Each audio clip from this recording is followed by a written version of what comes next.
A broke single father accidentally saves the city's most powerful female executive on a brutal winter night. But when her father discovers the relationship, he makes an offer impossible to refuse: $1 million to disappear from his daughter's life forever. Can a man turn down the fortune that could change his daughter's entire future?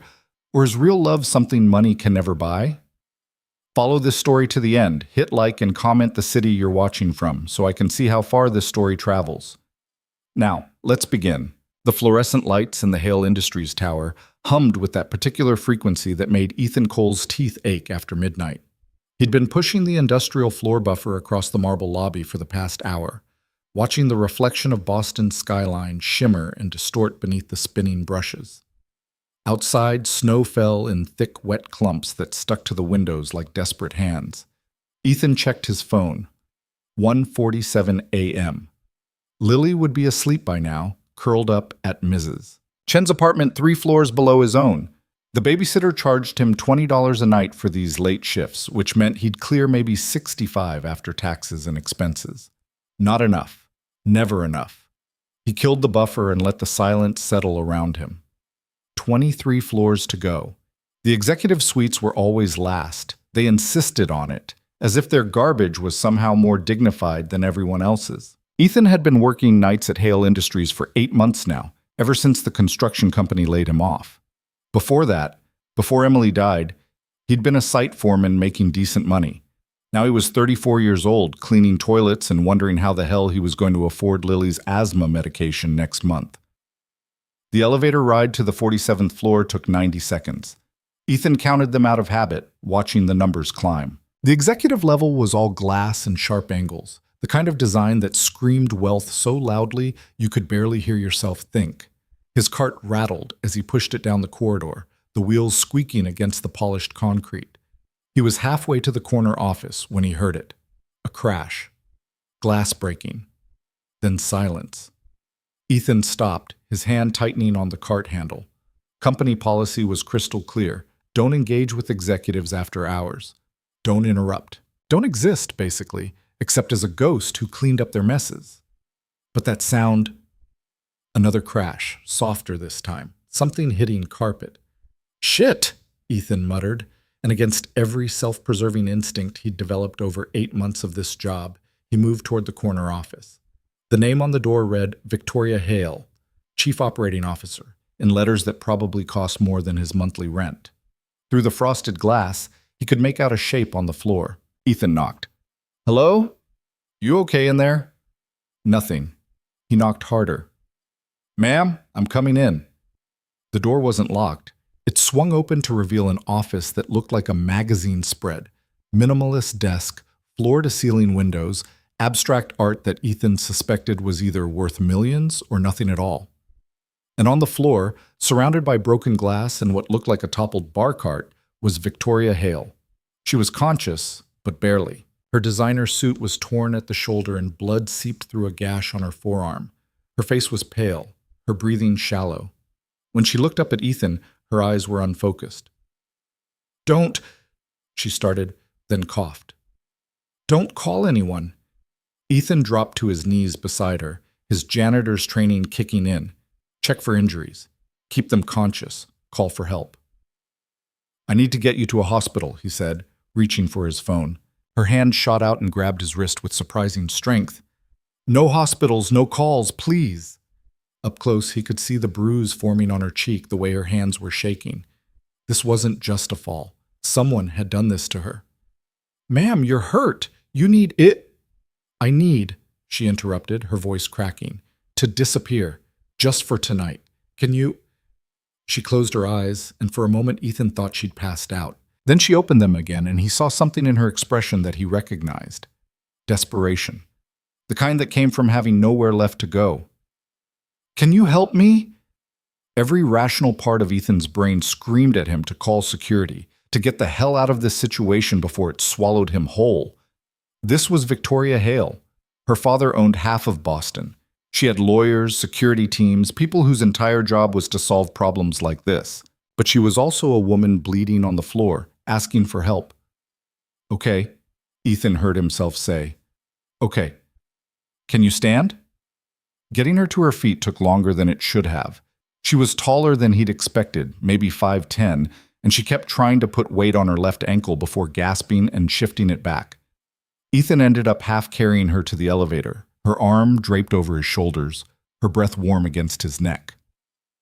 "Where are we going?" she asked as the elevator descended. "My place. It's not far." She laughed, a sharp sound that echoed in the small space. "Your place, Christ.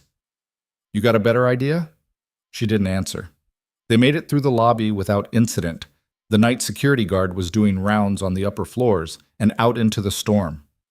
Snow immediately plastered itself to Ethan's face and shoulders. Victoria shivered violently beside him. "My car's in the garage," she said. "You can't drive like this." I have a driver. Who'll report back to whoever did this to you, I'm guessing." She fell silent. They walked. Ethan's apartment was a 20-minute bus ride away, but at 2 in the morning, with a snowstorm raging, they ended up walking most of it. By the time they reached his building, a 6-story brick structure that had been old when Ethan was born, Victoria was leaning heavily on him, her breathing ragged. Mrs. Chen's door opened as they passed. The elderly woman took one look at Victoria and said something sharp in Mandarin. "It's okay," Ethan said. "She's a friend." Mrs. Chen's expression said she didn't believe him for a second, but she just nodded. "Lily is sleeping. I stay until morning?" "No, it's fine. Thank you, Mrs. Chen." The old woman looked at Victoria again, then back at Ethan. "You are a good man," she said. "Sometimes too good." His apartment was on the 4th floor, a one-bedroom he'd converted into a 1.5 by hanging a curtain across the living room. Lily slept on his old bed. He took the couch. The whole place was maybe 500 square feet, and it smelled like the Chinese restaurant downstairs. Victoria stood in the doorway, dripping melted snow onto the worn carpet, and stared. "It's not much," Ethan said, suddenly self-conscious. "But it's warm." "No," Victoria said quietly. I didn't know places like this still existed. In Boston, I mean." Ethan grabbed the first aid kit from under the sink. "Sit down. Let me look at that arm." She lowered herself onto the couch slowly, like every movement hurt.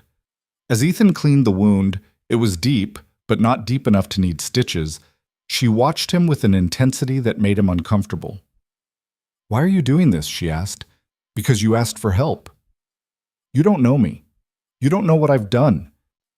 Ethan looked up from bandaging her arm. "You're right. I don't. But I know what it looks like when someone's out of options." Victoria's jaw tightened. For a moment, Ethan thought she might cry. Instead, she just nodded. Behind the curtain that separated the living area from what passed as Lily's room, something stirred. A small voice called out, "Daddy?" Ethan's heart sank. "Stay here," he told Victoria and went to his daughter. Lily was sitting up in bed, her brown hair tangled around her face, her asthma inhaler clutched in one small hand. She was 7 years old and had already learned to sleep light, to wake at any unusual sound. Too many nights of watching her mother deteriorate would do that to a kid.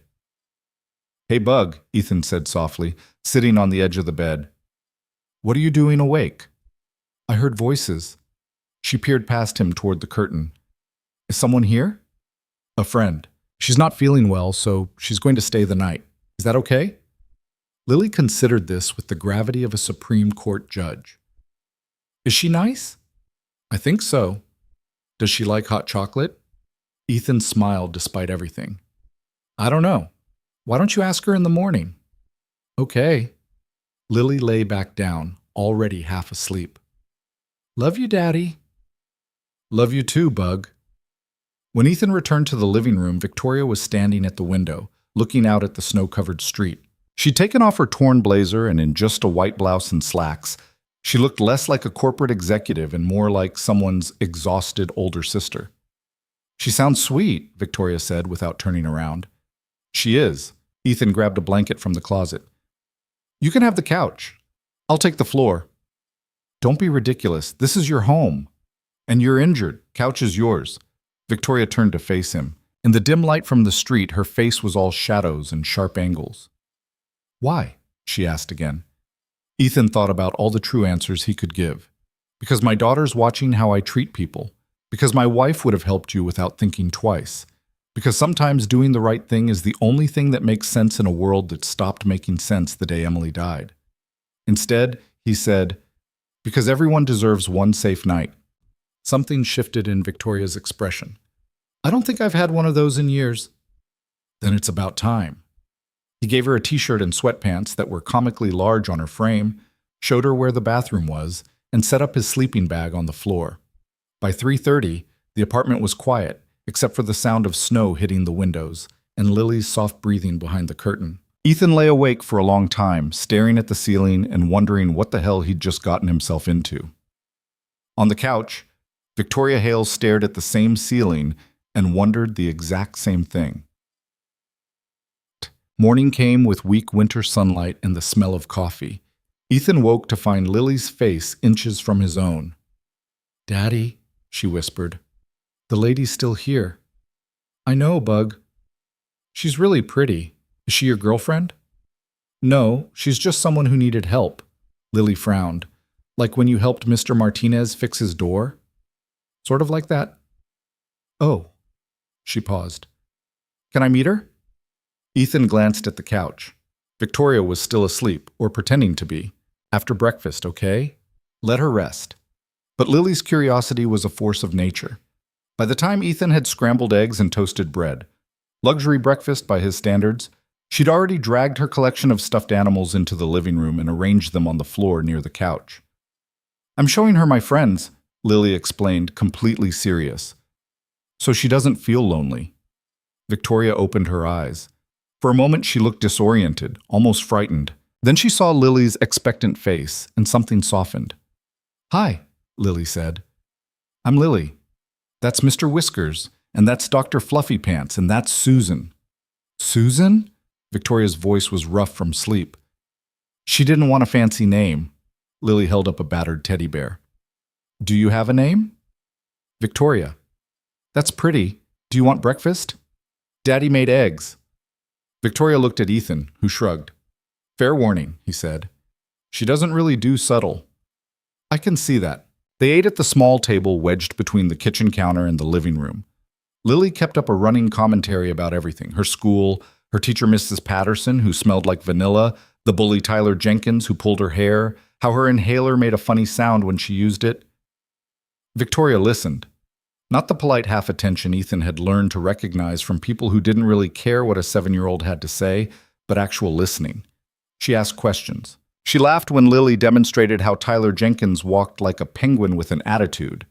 "You're good with her," Ethan said after Lily had run back to her room to get a drawing she wanted to show Victoria. "I'm not, actually." Victoria picked at her eggs. "I don't have much experience with children." "Could have fooled me." "She makes it easy." Victoria glanced toward the curtain. "She's uncomplicated. It's refreshing." "That's one word for it. Exhausting is another." Victoria smiled, and Ethan realized it was the first genuine smile he'd seen from her. It transformed her face, made her look younger, less like the polished executive he'd seen in company memos, and more like an actual person. Lily burst back through the curtain, holding a piece of construction paper covered in crayon drawings. "Look, this is me, and that's Daddy, and that's Mommy in heaven with the angels, and that's Mrs. Chen, and that's our apartment building, and—" She stopped, suddenly shy, and held out the paper to Victoria. "Do you want it? To remember us?" Victoria took the drawing carefully, like it was made of glass. Yes. Thank you, Lily. I'll keep it somewhere safe." "Promise?" "Promise." After breakfast, Lily begged to show Victoria her room. Ethan started to object. Victoria needed rest, needed to figure out what she was going to do next. But Victoria just stood and followed his daughter through the curtain. Ethan cleaned up the dishes and tried not to think about how badly this could all go wrong. Victoria Hale was in his apartment, wearing his clothes, bonding with his daughter. At some point, she'd have to leave. At some point, her real life would come crashing back in. And when it did, "Daddy," Lily called, "Victoria wants to see my fish." The fish was a small bowl on Lily's nightstand containing one very depressed-looking goldfish named Sparkle. Ethan had won it at a street fair 3 months ago, and against all odds, the thing was still alive. "She's beautiful," Victoria said, peering at the bowl. She looks sad, Lily said matter-of-factly. Daddy says she probably misses her fish friends. Maybe, Victoria said. Or maybe she's just thinking. Sometimes when we're quiet, people think we're sad, but really we're just thinking about things. Lily considered this. Do you think about things a lot? Yeah, I do. Me too. Daddy says I think too much sometimes. Your daddy's wrong. You can never think too much. Ethan leaned against the doorframe, watching this woman, this executive worth millions, who lived in a world so different from his, it might as well be another planet, sit on his daughter's bed and have a serious conversation about a goldfish. Can I ask you something? Lily said suddenly. Of course. Why were you hurt last night?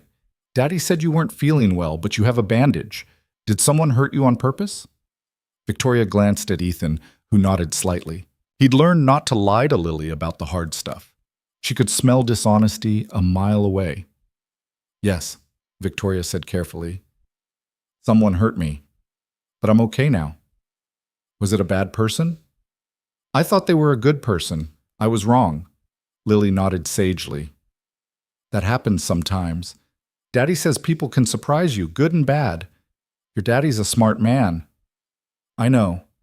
Lily looked at Victoria seriously. Are you going to go back to the bad person? No. Good. You should stay here with us. We have an extra blanket. Victoria's laugh came out choked. That's very kind, but we don't have much space, Ethan interjected gently. And Victoria has her own home, Bug. She can't just stay here forever. Why not? It was a child's question asked with a child's logic. Why not? What was stopping them? But Ethan knew the answer, even if Lily didn't. Because Victoria Hale belonged to a different world, one with rules and expectations and power structures that didn't care about kindness or connection. Because in a few hours, maybe a day at most, reality would reassert itself. Because happy endings only happened in the stories he read to Lily at bedtime. I have responsibilities, Victoria said quietly. People depending on me. I can't just disappear. But you did disappear, Lily pointed out. You're here. She's got you there, Ethan said. Victoria stood, wincing slightly as her injured ankle took her weight. I should go. I've imposed enough. You haven't imposed, Ethan said. But if you need to go, I understand. They moved back to the living room. Victoria folded the borrowed clothes neatly, even though they were just a t-shirt and sweatpants. She pulled on her torn, blood-stained blouse and slacks, transforming back into the executive from the night before. But something was different. The armor didn't quite fit anymore. Thank you, she said, not quite meeting Ethan's eyes. For last night, for this morning, for... You don't have to thank me. Yes, I do. She finally looked at him. You didn't have to help me. You could have called security, could have walked away. Most people would have. I'm not most people. No, Victoria said softly. You're not. Lily appeared from behind the curtain, carrying something. Wait, you forgot your picture. Victoria took the crayon drawing and held it like it was the most valuable thing she'd ever owned. Thank you, Lily. Will we see you again? It was the question Ethan had been dreading. He opened his mouth to give his daughter a gentle version of the truth, that Victoria had her own life, that they probably wouldn't cross paths again, that this had been a temporary kindness in a cold world. But Victoria spoke first. I'd like that, if it's okay with your dad. Both of them looked at Ethan. He should say no. He should protect Lily from the disappointment that would come when Victoria forgot about them, when the gap between their worlds became too obvious to ignore. He should be smart. Yeah, he said instead. It's okay. Victoria pulled out her phone. The screen was cracked, but it still worked, and handed it to Ethan. Put your number in. I'll call you. He typed in his number, not quite believing this was happening. Sure. At the door, Victoria paused. The person who hurt you, Lily said from behind them. If they try to do it again, you can come back here. Daddy's really strong. He'll protect you. Victoria's eyes were suddenly bright. I'll remember that. Then she was gone, her footsteps echoing in the stairwell, and Ethan was left standing in his tiny apartment with his 7-year-old daughter, and the strange, unsettling feeling that his life had just changed in ways he couldn't begin to understand. I like her, Lily announced. She's nice and sad, but mostly nice. Yeah, Ethan agreed. She is. His phone buzzed an hour later. Unknown number. Thank you for everything. B. Ethan stared at the message for a long moment before typing back. Anytime. Stay safe. He didn't expect a response. He didn't expect to hear from her again, but 3 hours later another message arrived. Can I ask you something? Do you really think everyone deserves one safe night? Ethan sat on the couch, Lily watching cartoons beside him, and considered the question. Yes. Everyone. No exceptions. Even people who've done terrible things, especially them. Sometimes that one safe night is what keeps them from doing more terrible things. A long pause. Then, I didn't do what they said I did. At the board meeting, the allegations, I need you to know that. Ethan frowned. He didn't know anything about allegations or board meetings. He just cleaned the building after everyone went home. I believe you. You don't even know what I'm talking about. Doesn't matter. I know you asked for help last night instead of using money or power or threats. That tells me enough. Another pause. Longer this time. My father's probably looking for me. He'll have people checking hospitals, hotels, my friends' places. He won't think to look in a janitor's apartment. Is your father the one who hurt you? No. But he's the reason I couldn't go to him for help. Ethan typed and deleted 3 different responses before settling on, the offer stands. You need somewhere safe, you know where I am. I can't ask you to risk your job, your life, for someone you just met. You didn't ask. I'm offering. Why? Ethan looked at Lily, completely absorbed in her cartoon, her inhaler within easy reach on the cushion beside her. He thought about Emily, about the people who'd helped them when Lily was born premature, when the medical bills had piled up faster than he could pay them. Strangers, some of them. People who'd had no reason to care but had cared anyway. Because the world's better when we help each other, even when it's inconvenient. Especially then. Victoria didn't respond for so long that Ethan thought he'd said the wrong thing. Then finally, I'll be there in an hour, if the offer's still open. Ethan looked around his tiny apartment, at his daughter, at the life he'd built from scraps and stubbornness after Emily died. He thought about all the ways this could go wrong, all the reasons to say no. It is. I'll make lunch. When he told Lily that Victoria was coming back, his daughter's face lit up like Christmas morning. I knew she'd come back, Lily crowed. I told you she liked us.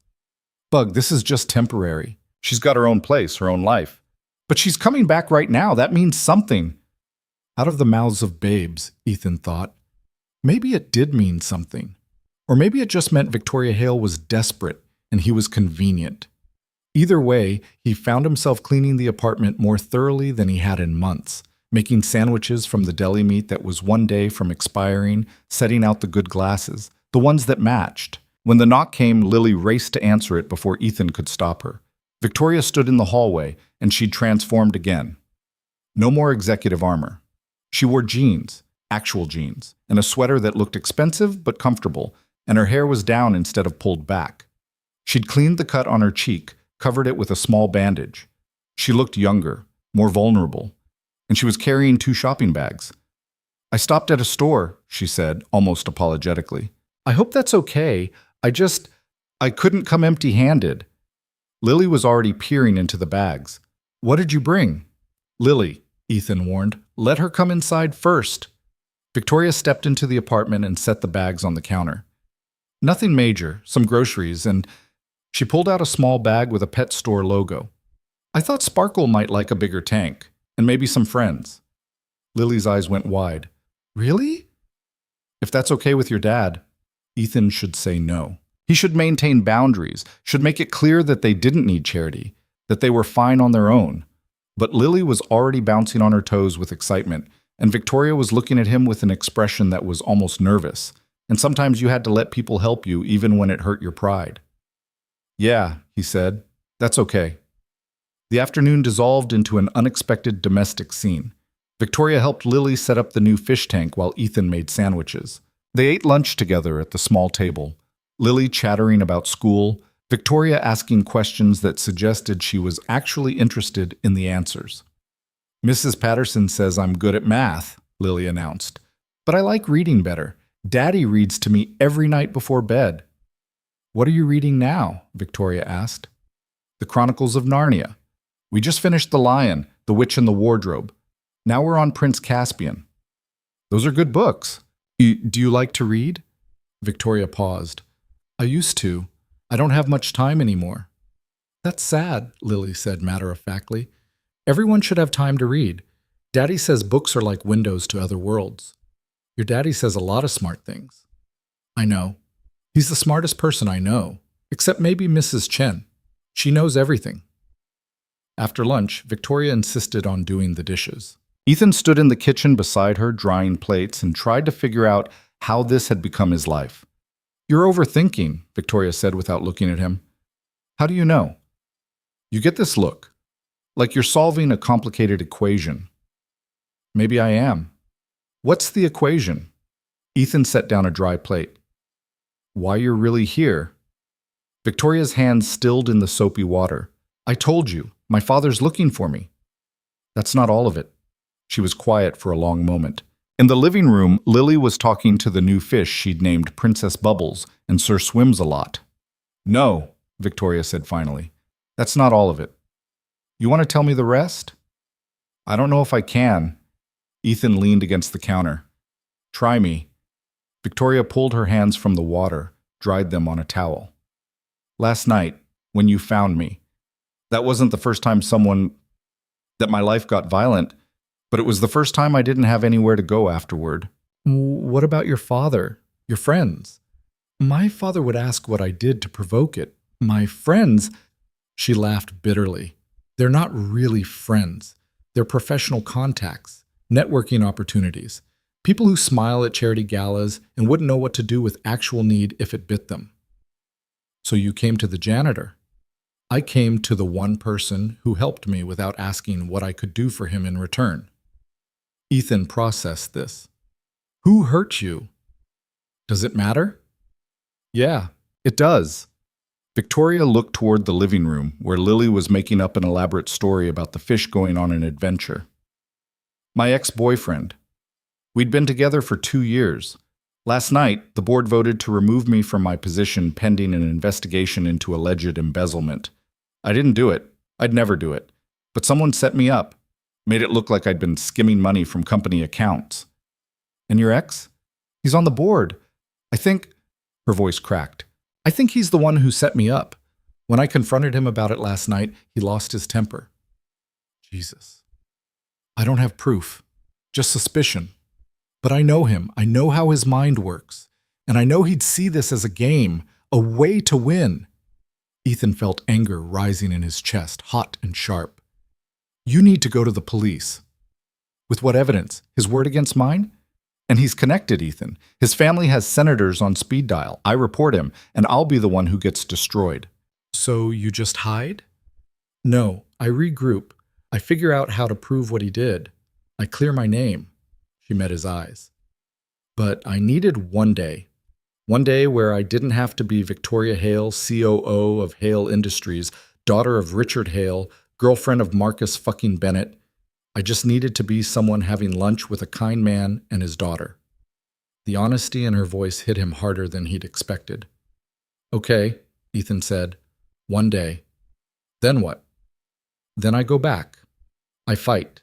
I take back everything they tried to steal from me. That sounds lonely. It is. She smiled sadly. But I'm used to lonely. From the living room. Daddy! Victoria! Princess Bubbles is doing a flip. They spent the rest of the afternoon in what Ethan could only describe as domestic normalcy. Victoria sat on the floor with Lily, watching the fish, asking questions about school and friends, and what Lily wanted to be when she grew up. A veterinarian, Lily announced, so I can help sick animals. Or maybe a teacher or a chef. I haven't decided yet. You've got time, Victoria said. Daddy says I can be anything I want if I work hard enough. Your daddy's right. What did you want to be when you were a kid? Victoria went still. I wanted to be a dancer, ballet, specifically. Why didn't you? My father said it wasn't practical, that I needed to focus on business, on learning to run the company. That's dumb, Lily said with 7-year-old certainty. You should do what makes you happy. You're right, it is dumb. Ethan made dinner, spaghetti, nothing fancy, and they ate together again. Felt strange having another adult at the table. He'd gotten used to it being just him and Lily, the two of them against the world. But Victoria fit somehow, like a piece he hadn't known was missing. After dinner, Lily asked if Victoria would read her bedtime story. I don't want to overstep, Victoria started, looking at Ethan. It's okay, he said. If you want to. So Victoria sat on Lily's bed, holding a worn copy of Prince Caspian, and read in a voice that started out hesitant but grew stronger with each page. Ethan listened from the living room, washing dishes again, and thought about how surreal this all was. When Lily finally fell asleep, Victoria emerged from behind the curtain, looking drained. She's out, Victoria said. I think I bored her into unconsciousness. She loved it, trust me. Victoria sat on the couch, and Ethan sat beside her, leaving a careful distance between them. Thank you, Victoria said, for letting me stay, for letting me pretend, just for today, that my life isn't falling apart. It's not pretend if it's real. This isn't real. This is... She gestured around the apartment. This is a bubble. Tomorrow, I have to go back to my life, face my father, deal with Marcus and the board and the whole mess. So do it. Fight back. But you don't have to do it alone. Victoria laughed. What are you going to do, Ethan? Storm the boardroom with a mop? I'm serious. So am I. You can't help me with this. You'd lose your job. Probably worse. Maybe, but maybe that's not your decision to make. They sat in silence for a while. Outside, the snow had started again, covering the city in white. Can I ask you something? Victoria said finally. Yeah. Your wife, how did she die? Ethan had known the question would come eventually. Cancer, ovarian. By the time they caught it, it had spread everywhere. She lasted 8 months after diagnosis. I'm sorry. Me too. He picked at a loose thread on his jeans. Lily was 5. She doesn't remember much from before Emily got sick. Sometimes I don't know if that's better or worse. Better, Victoria said quietly. Better to remember her mother healthy and happy than to remember the dying. Maybe. How do you do it? Raise a kid alone, work nights, keep going. Ethan shrugged. Same way anyone does anything hard. 1 day at a time, sometimes 1 hour at a time. You make it sound easy. It's not. But she's worth it. Every late shift, every missed bill, every moment I'm too tired to think. She's worth all of it. Victoria looked toward the curtain hiding Lily's room. She's lucky to have you. I'm lucky to have her. They talked until past midnight about Emily, about Victoria's mother who died when Victoria was 12, about the pressure of expectations and the weight of grief. At some point, Victoria fell asleep on the couch, her head tipped back, her breathing soft and even. Ethan covered her with a blanket and settled into his sleeping bag on the floor. Through the window, he could see snow falling steadily, covering the world in silence. His phone buzzed. A text from an unknown number. Mr. Cole, this is Richard Hale. My daughter is with you. I'll pay you $10,000 to tell me where you live. Cash. Tonight. Ethan stared at the message for a long time. $10,000, 3 months' rent, Lily's medication for a year. New clothes, better food, maybe even a bigger apartment. He deleted the message. On the couch, Victoria stirred but didn't wake. Ethan watched her sleep and wondered what he'd just gotten himself into. But more than that, he wondered if sometimes the right choice and the smart choice weren't the same thing at all. Outside, the snow kept falling, and Boston slept under its white blanket, and in a tiny apartment on the 4th floor, 3 people breathed in the quiet dark, temporarily safe from the storms that waited for morning. Ethan woke to the smell of coffee and the sound of voices. For a disoriented moment, he thought Emily was in the kitchen, that the past 3 years had been a nightmare he'd finally escaped. Then reality crashed back in, and he opened his eyes to find Victoria standing at his stove, fully dressed, talking quietly with Lily. You have to flip it before the edges get brown, Lily was saying, standing on a chair so she could see into the pan. Otherwise, it tastes burned. Like this? Victoria held the spatula uncertainly. Yeah, you're doing it. Ethan sat up, his back protesting from another night on the floor. What's going on? Both of them turned. Victoria looked guilty, like she'd been caught doing something she shouldn't. I'm sorry. I woke up early and couldn't sleep, and Lily heard me moving around, and she insisted on teaching me how to make pancakes. Daddy always burns them, Lily announced cheerfully.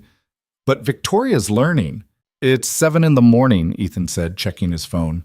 His heart sank when he saw 3 more messages from the number claiming to be Richard Hale, each one increasing the offered amount. The last one was up to $50,000. I know, Victoria said. I should go. I've already stayed longer than I should have. You made pancakes. I tried to make pancakes. Lily made pancakes. I mostly just stood here holding a spatula. Lily slid off the chair and grabbed Victoria's hand. Don't go yet. We haven't eaten breakfast, and Daddy hasn't even had coffee. That's the rule. Nobody leaves before coffee. I don't think that's an actual rule, Bug, Ethan said, but he was already moving toward the kitchen, drawn by the smell and the strange domesticity of the scene. They ate breakfast together, Victoria sitting in what had somehow become her spot at the table. The pancakes were slightly burned on one side, but nobody mentioned it. Lily kept up her usual morning chatter, and Victoria responded with the kind of attention that made Ethan realize how rare that probably was in her regular life. I have to go to school today, Lily said with the gravity of someone announcing a death sentence. Mrs. Patterson is making us do times tables. Times tables are important, Victoria said. That's what Daddy says, but they're boring. Most important things are. That's how you know they're important. Lily considered this with a frown. That doesn't make sense. Sure it does. If something was fun and important, everyone would do it. But important things are usually hard and boring, so only people who really care actually do them. Like cleaning your room? Victoria laughed. Exactly like cleaning your room. After breakfast, Ethan walked Lily to the bus stop 2 blocks away, leaving Victoria alone in the apartment. When he got back, she was standing at the window again, staring out at the morning traffic. Your father's been texting me, Ethan said. Victoria turned, her face carefully blank. I know. He texted me too, 67 times overnight. I didn't answer him. Why not? $50,000 is a lot of money. Because you didn't want to be found. Victoria's mask cracked slightly. He's offering you a fortune, Ethan. You could change your entire life, Lily's entire life. By selling you out? By being practical, by taking care of your daughter. Ethan crossed the room to stand beside her at the window. My daughter doesn't need money as much as she needs to see her father do the right thing. And if the right thing means she goes without, then she goes without. We've done it before. Victoria was quiet for a long moment. He'll keep raising the offer. He's probably already hiring private investigators, checking security footage, tracking my credit cards. Will he find you? Eventually, he always does. She pulled out her phone, stared at the screen, then powered it off completely. I have maybe a day before someone puts together that I was last seen at the office with my company access card, and the night janitor was the only other person on that floor. So what are you going to do? I don't know. Victoria pressed her forehead against the cold glass. Go back, I guess. Face the music. Let Marcus and my father destroy what's left of my reputation. Or what? Run? Hide? Become someone else? She laughed bitterly. I've spent my entire life being Victoria Hale. I don't know how to be anyone else. Maybe that's the problem. She looked at him sharply. Excuse me? You said yesterday you wanted one day to not be Victoria Hale. Well, you've got one day. Maybe more. So stop being her. Stop thinking about what the board expects, what your father demands, what Marcus wants. Think about what you want. I want my life back. Do you? Really? Victoria opened her mouth to answer, then closed it again. Her phone buzzed in her hand. She'd turned it back on without thinking. She glanced at the screen and her face went white. What is it? Ethan asked. She handed him the phone. The message was from Marcus Bennett. Found your janitor friend's address. Cute place. 4th floor, right? We should talk before this gets ugly. Coffee at the Lennox in 1 hour. Shit, Ethan said. He's bluffing. He has to be. But even as she said it, another message arrived. This one was a photo. Ethan's building taken from across the street. The timestamp showed it had been sent 5 minutes ago. He's outside right now, Victoria whispered. Ethan moved to the window and looked down. A black Mercedes was parked illegally across the street, hazard lights blinking. He couldn't see inside through the tinted windows, but he didn't need to. You need to leave, Victoria said, already moving toward the door. Take Lily.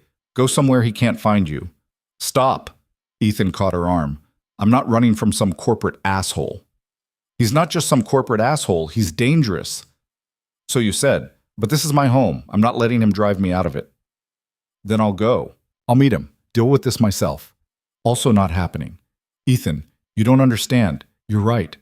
I don't understand your world, but I understand mine. And in my world, you don't negotiate with people who threaten you. You face them. Victoria stared at him. You're insane. Probably, but I'm also right. His phone rang. Unknown number. Ethan answered. Mr. Cole? The voice was smooth, educated, the kind that came from expensive schools and generations of privilege. My name is Marcus Bennett. I believe you have something that belongs to me. People don't belong to anyone, Ethan said.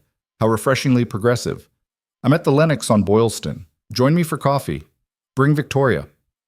And if I don't?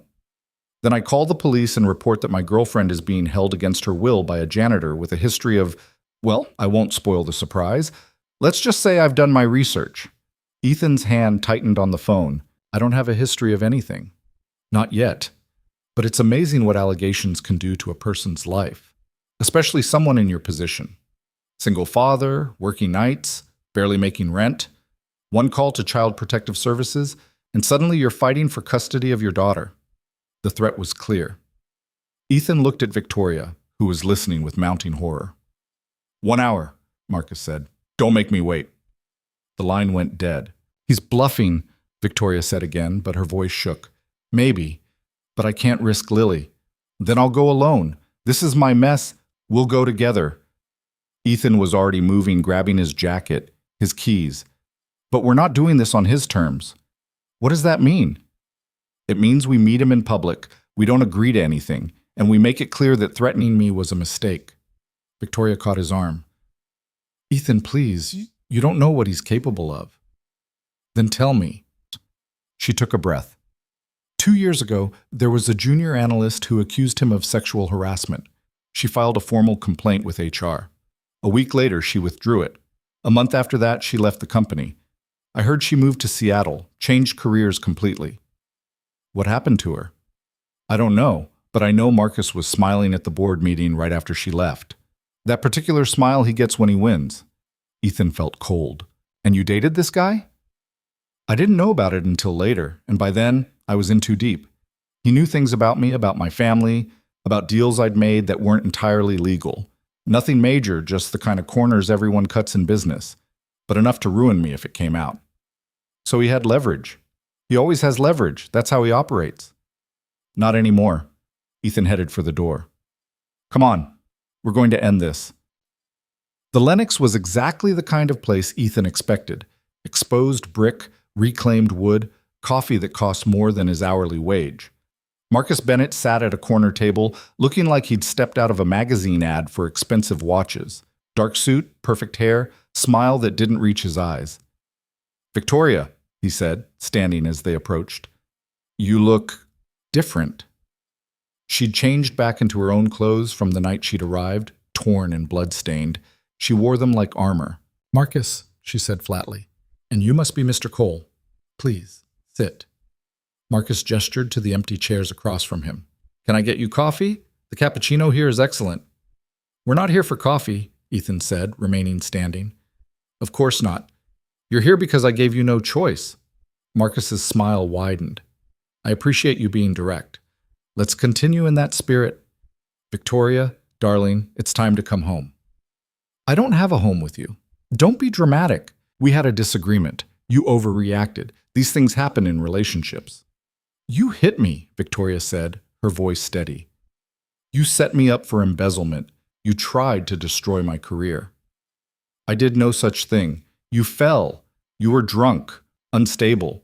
As for the embezzlement investigation, that's simply the board doing due diligence.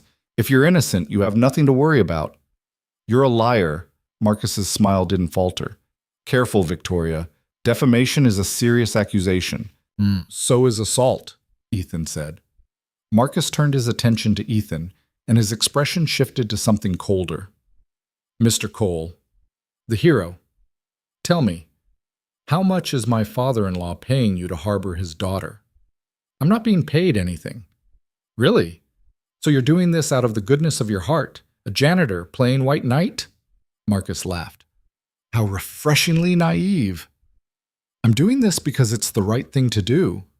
The right thing. How quaint. Marcus leaned back in his chair. Let me explain how the real world works. Victoria comes from money, serious money, the kind that buys and sells people like you without thinking twice. Her father, Richard Hale, built an empire by understanding one fundamental truth. Everyone has a price. Not everyone, Ethan said. Everyone, Marcus repeated. Richard offered you $50,000 last night. You didn't respond. Admirable restraint. But I'm authorized to offer you more, $100,000, cash. Today. All you have to do is walk away. Ethan felt Victoria tense beside him. $100,000. That was a new apartment, a better neighborhood, private school for Lily, medical bills paid, breathing room for the first time in 3 years. No, he said. Marcus's smile finally cracked. Excuse me? I said no. You're refusing $100,000? Yeah, I am. Why? Because Victoria asked me for help and I don't abandon people when things get hard. Marcus studied him like he was a puzzle to be solved. You're in love with her. That's what this is. You've spent 2 days with her and convinced yourself you're in some kind of romance novel. This has nothing to do with love, Ethan said, even as he wondered if that was entirely true. This has to do with not being an asshole. How noble and how stupid. Marcus stood, buttoning his suit jacket. You have a daughter, Mr. Cole. Lily, right? 7 years old, attends Kennedy Elementary, has asthma. Do you really want to put her in the middle of this? The threat was explicit this time. Ethan felt rage burning in his chest, hot and dangerous. You go anywhere near my daughter, or what? You'll hit me? Please do. I'd love to add assault charges to the custody battle. Marcus stepped closer, lowering his voice. You're out of your depth here. Go back to your mop and bucket. Let the adults handle this. Ethan moved forward, fists clenched, and Victoria caught his arm. Don't, she said quietly. That's what he wants. Marcus smiled. Listen to her, Mr. Cole. She knows how this works. Victoria, last chance. Come with me now. Apologize to your father, and we can make this all go away. Stay with your janitor, and I'll destroy both of you. Victoria looked at Ethan, then back at Marcus. When she spoke, her voice was steel. Go to hell. Marcus's expression went flat. You'll regret this. I regret ever letting you touch me. Everything else I can live with. He stared at her for a long moment, then nodded. Okay. We do this the hard way. He pulled out his phone, made a call. Yes, she's at the Lenox with the janitor. Send someone to pick her up. He paused. No, I don't care what she wants. Her father's orders. He ended the call and smiled at them. Richard Hale is on his way, with security. I suggest you say your goodbyes now, Mr. Cole. It'll save everyone some embarrassment. I'm not going with him, Victoria said. You're not being given a choice. She's an adult, Ethan said. You can't force her to go anywhere. Can't I? She's been missing for 2 days. She's clearly not in her right mind. Her father has every right to ensure her safety. Marcus checked his watch. They'll be here in 10 minutes. Use that time wisely. He walked away, leaving Ethan and Victoria standing in the middle of the coffee shop, surrounded by people typing on laptops and drinking $7 lattes, completely oblivious to the drama unfolding. We need to go, Victoria said. Right now. Where? I don't know. Anywhere but here. They left through the back entrance, emerging into an alley that smelled like garbage and old coffee grounds. Ethan pulled out his phone and called Mrs. Chen. I need a favor, he said when she answered. Can you pick up Lily from school today? Keep her at your place until I call? Something is wrong? Mrs. Chen asked, her voice sharp with concern. Just a precaution. Can you do it? Of course, but Ethan... I'll explain later. Thank you. He ended the call and looked at Victoria. We need a plan. I have one. Sort of. She was already walking, moving fast down the alley toward the street. There's someone who can help. Someone Marcus and my father don't know about. Who? My mother's sister, my Aunt Claire. She lives in Somerville, runs a bookstore. My father doesn't speak to her. They had some falling out years ago. She's the only family I have who isn't part of the Hale Industries machine. Will she help us? I don't know, but she's the only person I can think of who might. They caught a bus heading towards Somerville, sitting in the back and watching through the windows for any sign of pursuit. Victoria's hands were shaking. You should have taken the money, she said quietly. $100,000, Ethan. That would have changed everything for you and Lily. Would have changed me too. Into what? Into someone my daughter couldn't respect. Someone I couldn't respect. Victoria turned to look at him. You're either the most principled man I've ever met, or the most foolish. Can it be both? She almost smiled. I suppose it can. But the bookstore was called The Reading Room, tucked between a Thai restaurant and a laundromat on a quiet street in Somerville. The windows were full of old hardcovers and handwritten recommendation cards. A bell chimed when they entered. The woman behind the counter looked up from the book she was reading. She was maybe 60, with Victoria's bone structure and gray hair pulled back in a loose bun. When she saw Victoria, her expression shifted from casual interest to shock. Victoria? Hi, Aunt Claire. Holy shit! Claire came around the counter, moving fast. What are you doing here? Your face. Did someone hit you? It's a long story. Is your father? He doesn't know I'm here, and I need to keep it that way. Claire's eyes shifted to Ethan. Who's this? A friend. Ethan Cole. He's been helping me. Helping you with what? Victoria took a breath. Can we talk? Privately? Claire flipped the sign on the door to closed and led them upstairs to a small apartment above the bookstore. It was cramped, but cozy, full of books and plants and the kind of comfortable clutter that suggested someone actually lived there. Sit, Claire ordered, pointing to a worn couch. Talk. Victoria told her everything. The embezzlement accusations, Marcus's assault, finding refuge with Ethan, the threats against Lily. Claire listened without interrupting, her expression growing darker with each detail. That son of a bitch, she said when Victoria finished. Marcus always was a snake, and Richard... She shook her head. Your father's going to side with Marcus, you know that, right? I know. Because Marcus's family has connections.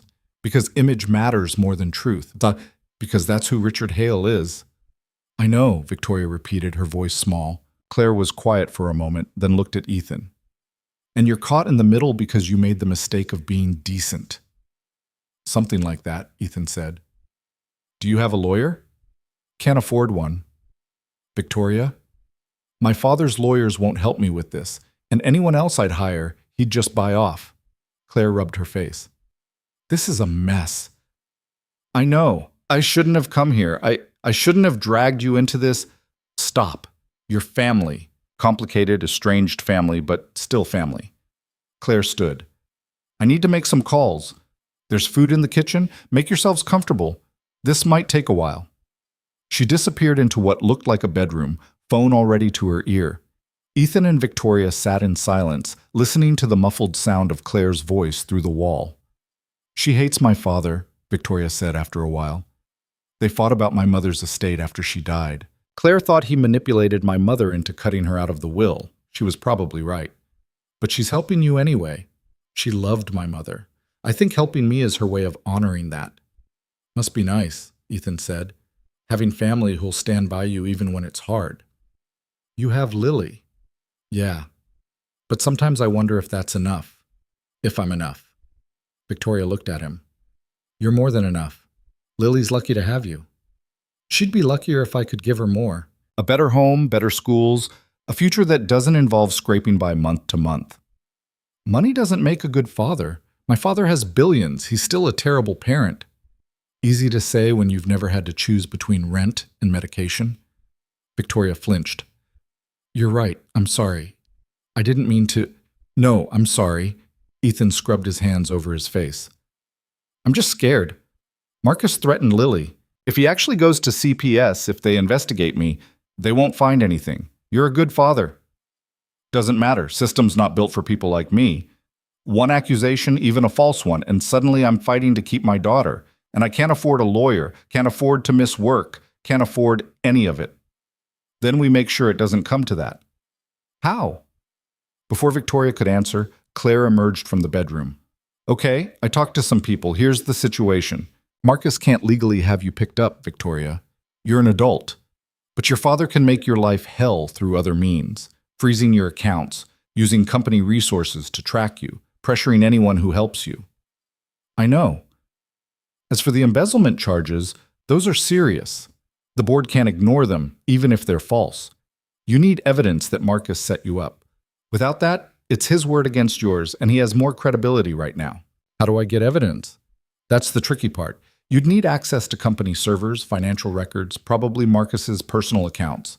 All things you currently don't have. Victoria nodded slowly. What about Ethan? Can Marcus really threaten his custody? He can make accusations. Whether they stick depends on a lot of factors. But even baseless accusations can trigger investigations, and those take time and money to fight. So we're screwed, Ethan said. Not necessarily. Claire sat down across from them. I have a friend who's a lawyer, family law mostly, but she has connections to some people who specialize in corporate fraud. She's willing to take Victoria's case pro bono if we can make a compelling argument that this is about gender discrimination and abuse. It is, Victoria said. I believe you. But we need proof. Witnesses, documentation, something concrete. I have the medical records from the night Marcus hit me. I went to a walk-in clinic, paid cash. That's a start. What about the embezzlement? Any idea how he set you up? Victoria thought for a moment. There's a junior accountant, Melissa Park. She's been acting strange lately, avoiding me. If Marcus pressured her into falsifying records, she might be willing to talk if she thought she had protection. Maybe. But approaching her is risky. Marcus might have people watching her. Then what do we do? Claire smiled grimly. We set a trap. The plan was simple in theory, dangerous in practice. Victoria would reach out to Melissa Park directly, not through official channels, and offer her a way out. Protection from Marcus, immunity from prosecution if she testified about how the embezzlement scheme was constructed. Claire's lawyer friend, a woman named Sandra Reeves, would handle the legal framework. Ethan's role was to keep Victoria safe while all of this unfolded. I don't like it, Ethan said for the third time. Too many things can go wrong. Everything can go wrong, Claire said. That's life. The question is whether you let fear of failure stop you from trying. They were still in Claire's apartment, the afternoon light fading to evening through the windows. Ethan had checked his phone twice to make sure Lily was okay with Mrs. Chen. Each time, the elderly woman had assured him everything was fine, but he could hear the concern in her voice. Melissa might not even agree to talk, Victoria said. She was pacing now, the nervous energy radiating off her in waves. She could go straight to Marcus, tell him I contacted her. She could, Sandra Reeves said. The lawyer had arrived an hour ago, a compact woman in her 50s with sharp eyes and a no-nonsense demeanor. But from what you've told me about her, she doesn't strike me as someone who's comfortable with fraud. People like that crack under pressure. They want a way out. Or they double down to protect themselves, Ethan pointed out. Also possible. But we won't know unless we try. Sandra pulled out a tablet and started making notes. Victoria, I need you to write down everything you remember about the embezzlement accusations. Every detail, every conversation, every piece of documentation they've shown you. Dates, times, who was present. That's a lot, Victoria said. I know, but if we're going to prove Marcus set this up, we need to find inconsistencies, places where his story doesn't hold up under scrutiny. Victoria sat down at Claire's small dining table and started writing. Ethan watched her work, noting the way her hand shook slightly as she filled page after page with details about board meetings, financial audits, conversations with colleagues who'd suddenly stopped meeting her eyes. What about my father? Victoria asked after a while. He's going to be a problem. Bigger than Marcus, probably. Sandra looked up from her own notes. Richard Hale is a problem we'll deal with when we have to. Right now, our focus is on building a case against Marcus Bennett. Prove he framed you, and the rest starts to crumble. You don't know my father. No, but I know men like him. Rich, powerful, used to getting their way. They're all the same once you scratch the surface. And they all have one fatal flaw. What's that? They can't imagine losing. It makes them sloppy. Claire brought coffee and sandwiches from the bookstore's small kitchen. They ate while Victoria continued writing and Sandra made phone calls, lining up resources, calling in favors from people whose names Ethan didn't recognize. The conversation flowed around him, full of legal terms and strategic considerations that were beyond his understanding. "I should go check on Lily," Ethan said finally. "Make sure she's okay." "Not alone," Victoria said immediately. "If Marcus is watching—" "He's watching," Sandra interrupted. "Count on it. Mr. Cole, I'd recommend staying put for now. We can have someone check on your daughter if you're worried." "She doesn't know these people. She'll be scared." "Then we video call." Sandra handed him her tablet. "But you don't leave this location until we're sure it's safe." Ethan wanted to argue, wanted to insist that he needed to see his daughter with his own eyes. But the lawyer's expression made it clear this wasn't a suggestion. He took the tablet and called Mrs. Chen. Lily's face appeared on the screen, beaming. "Daddy, guess what? Mrs. Chen is teaching me to make dumplings." "That's great, Bug. You having fun?" "Yeah. She says I'm a natural. Can I stay for dinner?" "Absolutely. Is Mrs. Chen there?" The camera swung around to show the elderly woman, her hands covered in flour. "She is fine, Ethan. Happy. Don't worry." "Thank you. I'll come get her as soon as I can." "No rush. We are having a good time." The call ended, and Ethan felt some of the tension ease from his shoulders. At least Lily was safe. At least she was having fun, oblivious to the storm gathering around them. "She's cute," Victoria said softly.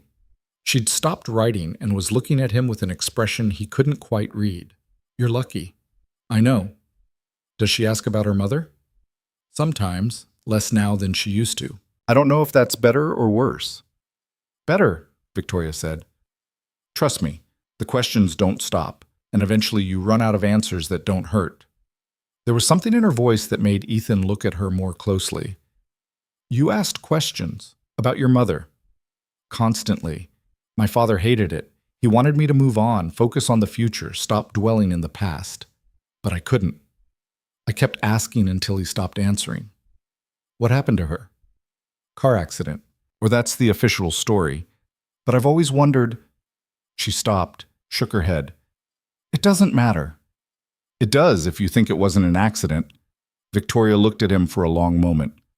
"I think my father was having an affair. I think my mother knew. I think she confronted him, and a week later her car went off the road on a straight stretch of highway in perfect weather conditions. The police called it driver error. Case closed." "Jesus," Ethan breathed. "I have no proof, just a feeling.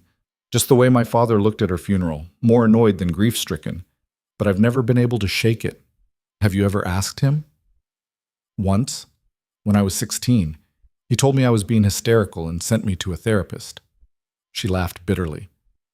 "The therapist agreed that I was dealing with trauma-induced paranoia, prescribed medication. By the time I was 18, I'd learned to keep my suspicions to myself." Sandra cleared her throat. "I hate to interrupt, but we need to make a decision. Do we reach out to Melissa Park tonight or wait?" "Tonight," Victoria said. "The longer we wait, the more time Marcus has to cover his tracks." "Agreed. I'll need your phone." Victoria handed it over. Sandra typed rapidly, then showed Victoria the screen. "How's this?" Victoria read the message and nodded. "Perfect." Sandra hit send, and the three women stared at the phone like it might explode.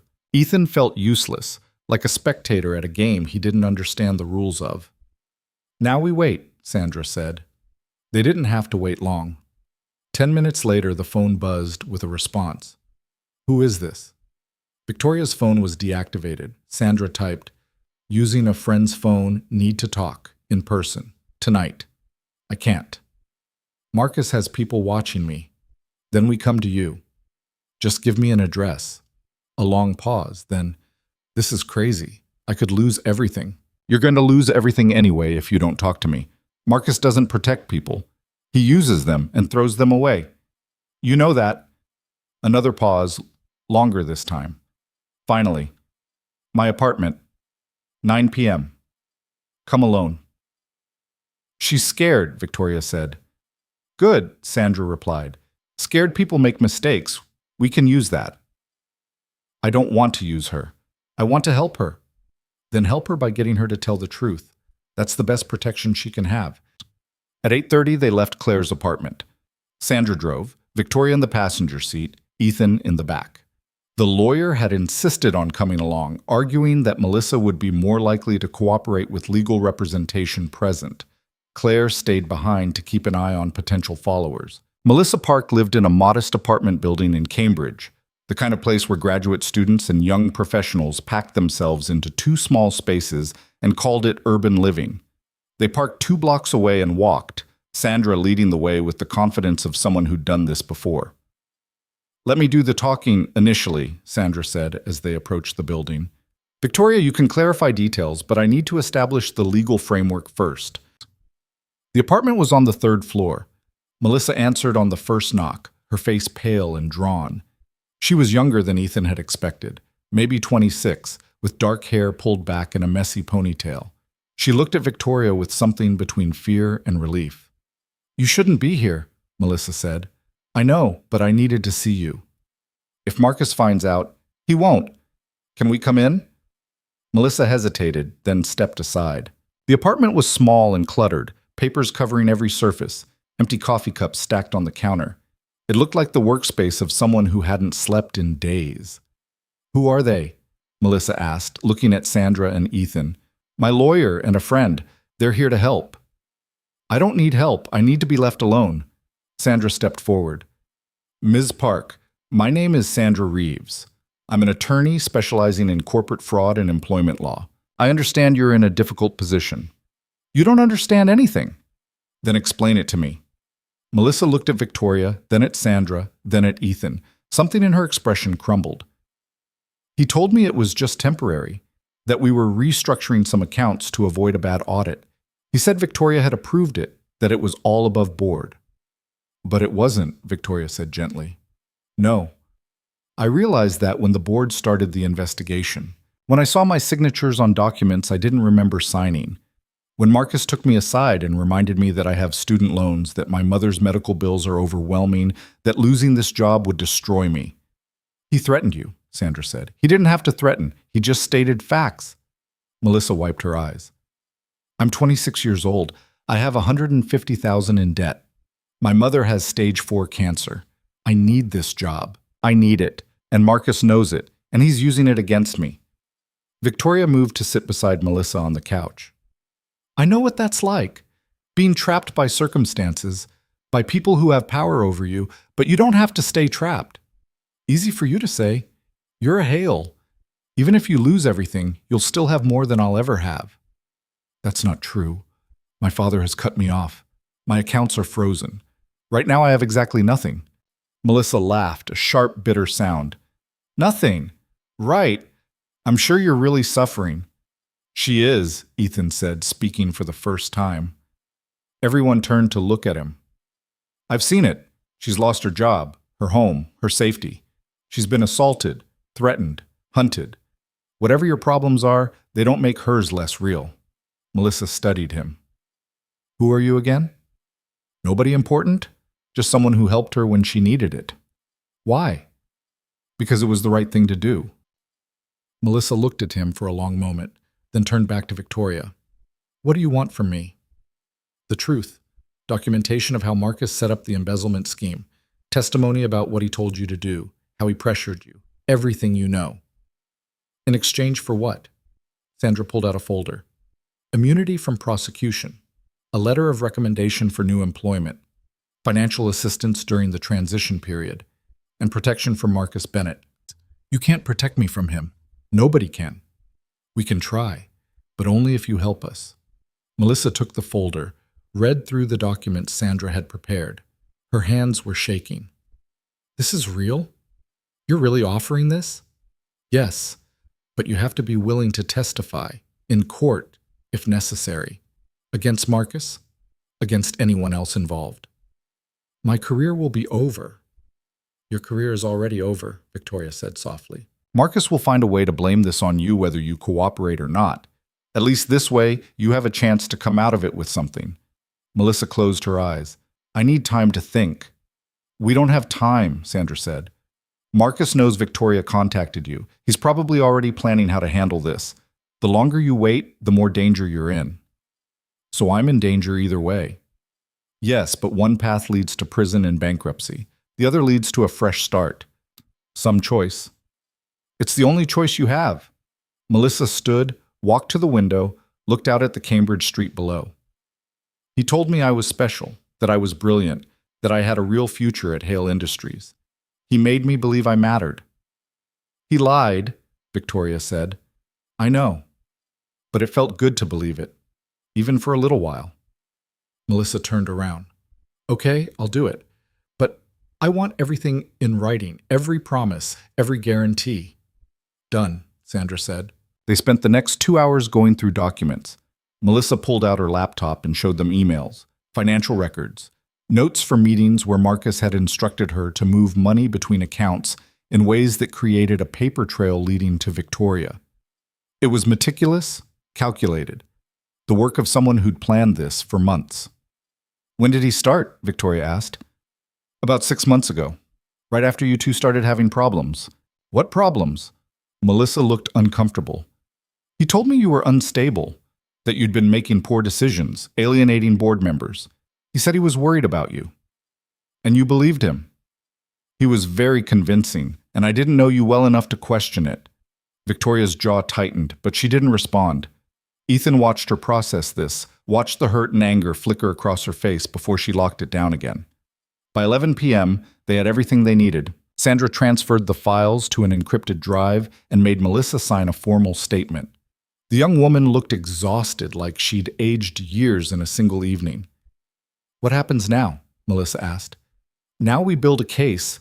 It'll take a few days to organize everything, reach out to other potential witnesses, prepare for board presentation. Can you stay somewhere safe? Somewhere Marcus won't think to look? I can go to my mother's. She's in New Hampshire, in a care facility. He doesn't know about that. Good. Do it tonight. Don't go back to work. Don't contact anyone from the company. If Marcus reaches out, you tell him you're sick, nothing more. He'll know something's wrong. Let him. We're past the point of subtle now. They left Melissa's apartment and walked back to the car in silence. The streets were mostly empty, just a few college students heading home from bars, a couple walking their dog. Normal life, continuing around them while their own lives fell apart. She's brave, Victoria said once they were in the car. She's desperate, Sandra corrected. Desperation looks like bravery sometimes. Is there a difference? Sometimes no, sometimes yes. Depends on what happens next. They dropped Sandra off at her office, where she said she'd be working through the night to organize everything.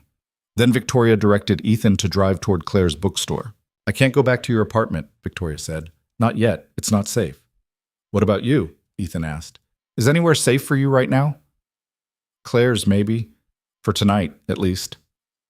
They drove in silence for a while. Ethan thought about Lily, about whether he'd be able to pick her up tonight or if he'd have to leave her with Mrs. Chen again. He thought about his job, about whether he still had one after missing 2 shifts. He thought about the look on Marcus Bennett's face when they'd walked away from him at the coffee shop, the promise of retribution in his eyes. I'm sorry, Victoria said suddenly. For what? For dragging you into this. For making your life complicated. For putting Lily at risk. You didn't drag me. I chose this. Why? You still haven't really answered that question. Ethan considered lying, giving her the simple answer about doing the right thing. But they were past simple answers now. Because when Emily was dying, people helped us, he said. Neighbors we barely knew, people from her church, strangers who heard about us somehow. They brought food, they watched Lily, they paid bills we couldn't cover. And I kept asking them why, and they all said the same thing. Because that's what people do. We help each other. Not everyone. No, but enough people that it matters. Enough people that when I saw you on that floor bleeding and scared, I couldn't walk away. Because someone helped me when I needed it, and now it's my turn to help someone else. Victoria was quiet for a long moment. Emily sounds like she was a good person. She was. She would have liked you, I think. She was always drawn to people who were more complicated than they appeared. Is that what I am? Complicated? Among other things. They reached the bookstore just after midnight. Claire was waiting, still awake despite the late hour. She took one look at their faces and said, It went well then. As well as could be expected, Victoria said. Melissa agreed to cooperate. Good. Sandra called me, filled me in on the basics. She thinks we have a strong case. Against Marcus, maybe. But my father, your father is a separate problem. One battle at a time, Victoria.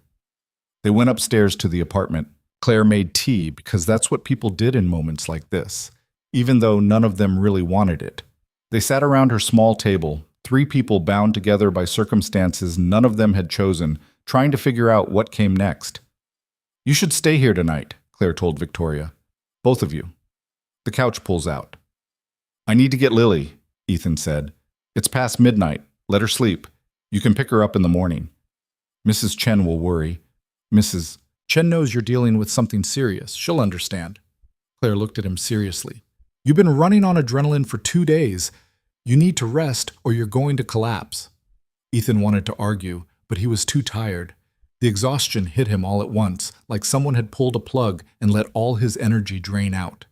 He nodded. Claire set them up on the pull-out couch with blankets and pillows. It was cramped, barely enough room for 2 people, but neither of them complained. Victoria lay on one side, Ethan on the other, a careful distance between them. Thank you, Victoria said into the darkness, for everything. Stop thanking me. I can't. Nobody's ever... She paused. Nobody's ever just helped me before, without wanting something in return. Then you've been around the wrong people. Clearly, they were quiet for a while. Ethan could hear Claire moving around in her bedroom, the sound of the bookstore settling for the night, traffic passing on the street below. Ethan? Yeah? If this goes wrong, if Marcus wins, if my father crushes all of us, I need you to know it wasn't for nothing. What wasn't? These past few days, meeting you and Lily, remembering what it's like to be around people who don't want something from me. That mattered. It matters. Ethan rolled onto his side to look at her. In the dim light from the street, he could just make out her profile. It's not going to go wrong. You don't know that. No, but I choose to believe it anyway. That's called faith. I don't have much of that. Then borrow mine. I've got plenty. Victoria turned to face him, and they were suddenly very close in the narrow space. Where does it come from? That faith? Lily. Watching her survive when the doctors said she wouldn't. Watching her grow and learn and become this incredible little person despite everything. If she can do that, we can handle Marcus Bennett. Victoria smiled, small and sad. You really believe that? I have to. The alternative is giving up, and I don't know how to do that. She reached out, hesitant, and took his hand. Her fingers were cold. Teach me. Teach you what? How not to give up. How to keep going when everything's falling apart. Ethan squeezed her hand. One day at a time. Sometimes 1 hour. You just keep moving forward until forward becomes easier than staying still. And if it never gets easier, then you keep moving anyway. That's the secret. There's no magic moment where everything becomes okay. You just get better at handling the not okay. They fell asleep like that, hands clasped in the darkness. 2 broken people trying to figure out how to put themselves back together while the world outside kept spinning, indifferent to their struggle. Ethan woke to the smell of coffee and the sound of voices. For a confused moment, he thought he was back in his apartment, that Victoria was making breakfast with Lily again. Then he remembered where they were and why. Victoria was already awake, sitting at Claire's table with Sandra, both of them hunched over laptops. Morning light streamed through the windows. Ethan checked his phone. 7:30 a.m. Morning, Claire said, handing him a cup of coffee. Your daughter called. Mrs. Chen gave her my number. She wants to know if you're picking her up before school. Ethan took the phone Claire offered and called back. Lily answered on the first ring. Daddy, where are you? At a friend's place, Bug. Is Mrs. Chen getting you ready for school? Yeah, but I want you to do it. You always make sure my inhaler's in my backpack. Mrs. Chen will make sure, I promise. When are you coming home? Soon. Maybe tonight. Is Victoria with you? Ethan glanced at Victoria, who'd looked up at the mention of her name. Yeah, she is. Tell her I miss her, and that Princess Bubbles did 3 flips yesterday. I will. I love you, Bug. Love you too, Daddy. He ended the call and looked at Victoria. Lily misses you, and apparently your fish is an acrobat. Victoria smiled, but it didn't reach her eyes. I miss her too. Sandra closed her laptop. Okay, I've gone through everything Melissa gave us. It's solid. Really solid.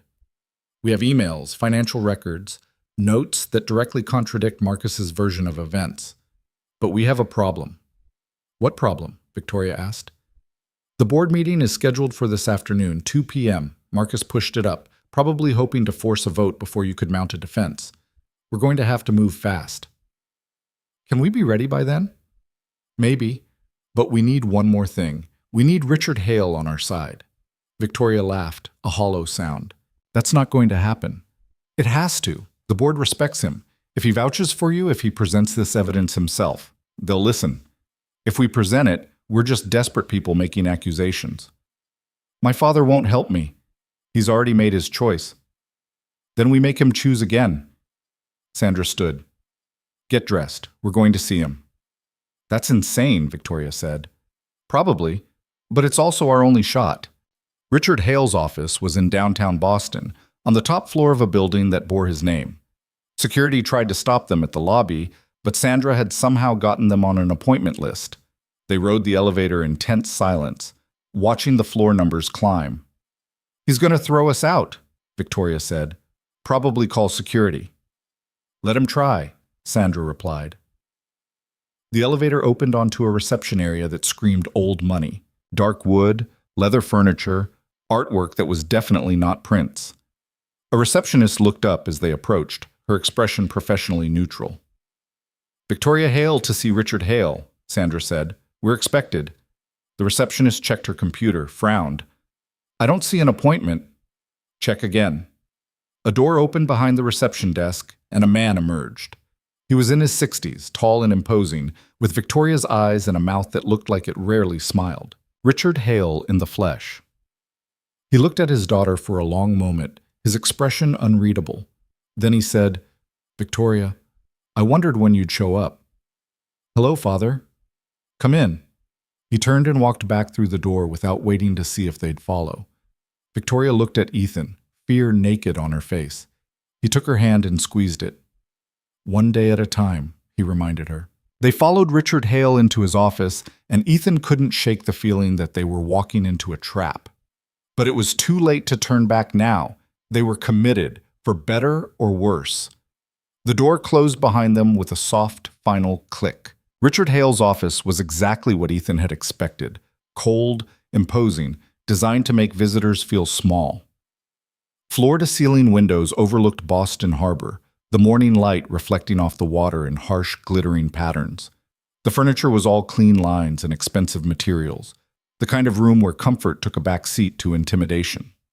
Richard moved behind his massive desk and sat down without inviting anyone else to sit. He steepled his fingers and looked at Victoria with the expression of someone examining a disappointing quarterly report. You look terrible, he said finally. Thank you, Father. That's exactly what I needed to hear. I'm not here to coddle you. You've been missing for 3 days. Marcus has been calling me hourly, worried sick about you. Marcus is the reason I've been missing, Victoria said, her voice steady despite the tension radiating through her body. So I've heard. You've been spreading quite a story. Assault, embezzlement conspiracies, all very dramatic. It's not a story. It's the truth. Richard's eyes shifted to Ethan. And you are? Ethan Cole. I worked as a janitor in your building. The one who's been hiding my daughter. Marcus mentioned you, said you were being difficult about accepting a reasonable offer. Your definition of reasonable and mine don't match up. Clearly. Richard turned his attention to Sandra. And you? Sandra Reeves, Ms. Hale's attorney. I see.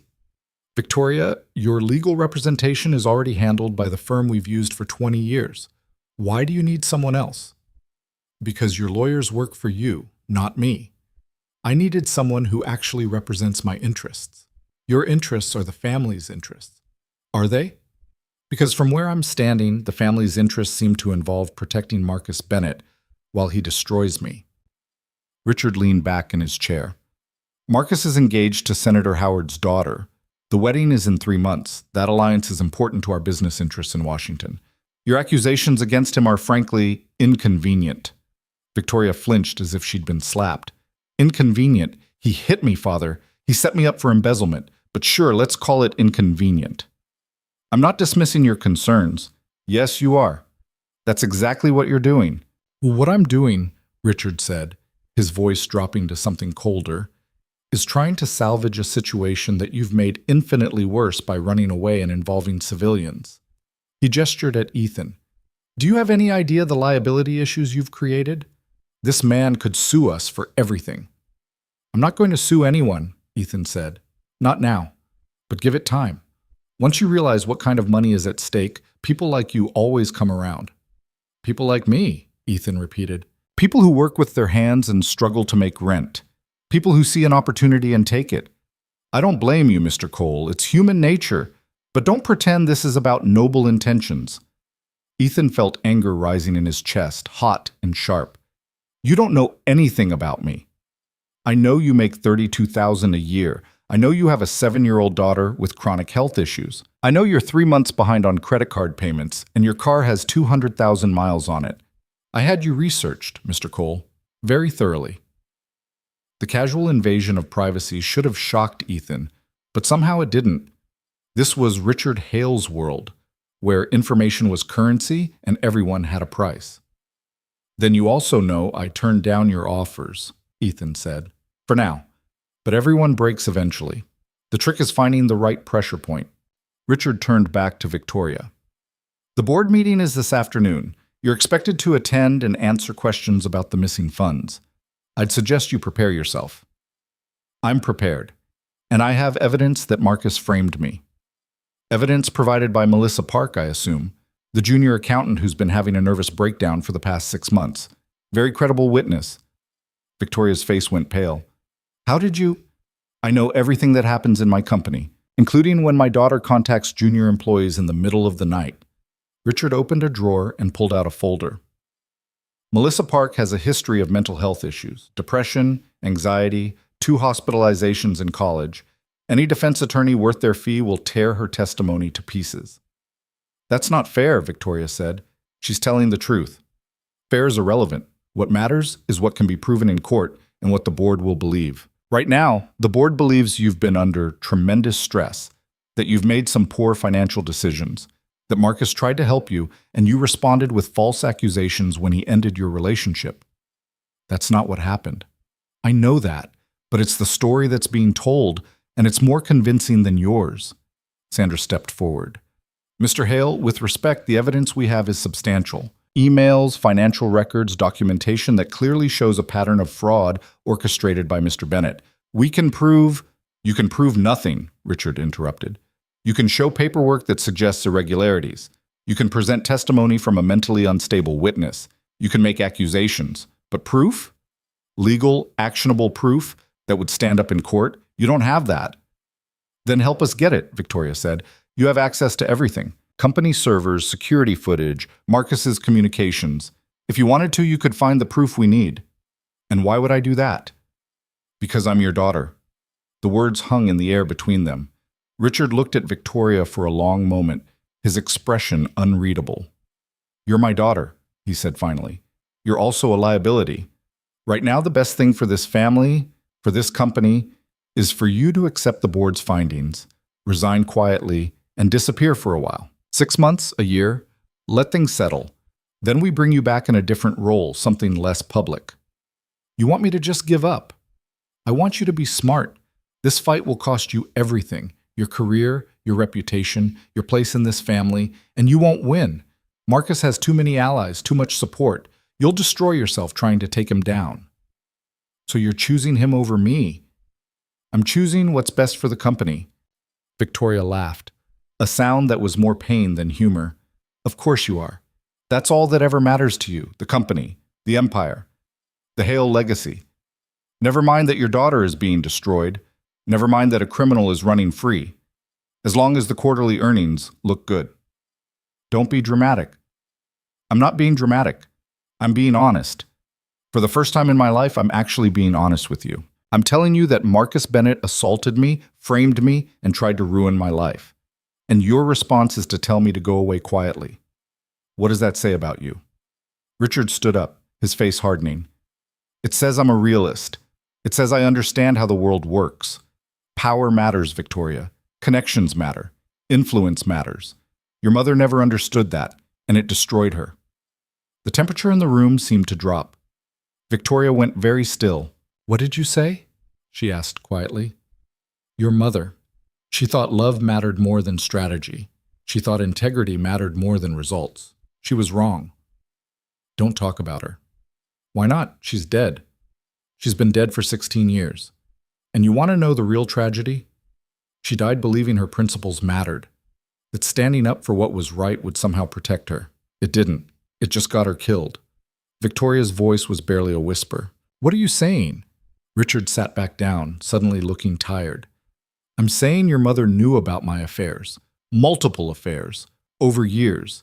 And instead of being reasonable about it, instead of accepting that powerful men sometimes have needs their wives can't meet, she threatened to leave, to take you with her, to go public, destroy my reputation, hurt the company. So you killed her, Victoria said. Don't be absurd, it was an accident. You just admitted. I admitted nothing. I said she knew things that would have been damaging if they became public. I said she made threats. And then, tragically, she died in a car accident. Those are facts. The connection you're drawing is pure speculation. Ethan watched Victoria's face cycle through emotions. Shock, horror, rage, grief, before settling into something harder. Something that looked like acceptance of a truth she'd always suspected but never confirmed. You're a monster, she said. I'm a businessman. There's a difference, though I don't expect you to understand it. I understand perfectly. You killed my mother to protect your reputation, and now you're sacrificing me for the same reason. To protect the company, to protect your precious legacy. I'm protecting what matters. I mattered. I was your daughter. I still am. Doesn't that mean anything to you? Richard looked at her, and for a moment Ethan saw something flicker in the older man's expression. Regret, maybe, or just weariness. But it was gone as quickly as it appeared. It means you're making this harder than it needs to be, Richard said. Take the deal, Victoria. Resign. Disappear. I'll make sure you're taken care of financially. You'll never want for anything. Accept self-respect, accept justice, accept a father who actually gives a damn about me. Those are luxuries people in our position can't afford. Victoria stood up. Then I don't want to be in our position anymore. I'd rather be broke and honest than rich and complicit. You say that now, wait until the money runs out. Wait until you're living in some apartment like your janitor friend here, struggling to pay bills, wondering where your next meal comes from. You'll change your tune. Maybe, but at least I'll be able to look at myself in the mirror. Richard smiled, but there was no warmth in it. Pride is expensive, Victoria. Make sure you can afford it. I guess I'll find out. She turned to leave, and Ethan and Sandra followed. They were almost at the door when Richard spoke again. Victoria. She stopped but didn't turn around. For what it's worth, Richard said, I am sorry. About your mother. About Marcus, about all of it. But I'd make the same choices again. That's who I am. I know, Victoria said. That's why I'm leaving. They walked out of the office, through the reception area, into the elevator. Nobody spoke until they were back on the street, the noise of Boston traffic surrounding them like static. Well, Sandra said finally, that went about as well as expected. He all but admitted to killing my mother, Victoria said. Her voice was shaking. He stood there and admitted it, and there's nothing I can do about it. We don't know that he, Sandra started. Yes, we do. I've known it for 16 years. I just needed to hear him say it. Ethan put a hand on her shoulder. I'm sorry. Don't be. At least now I know where I stand. At least now I know exactly what kind of man my father is. So what do we do now? Sandra asked. The board meeting is in 5 hours. Without Richard's support, this is going to be brutal. Then we make it brutal, Victoria said. We present everything we have. We make them listen, even if they don't want to. And if it's not enough, if they still choose Marcus over truth, then at least we tried.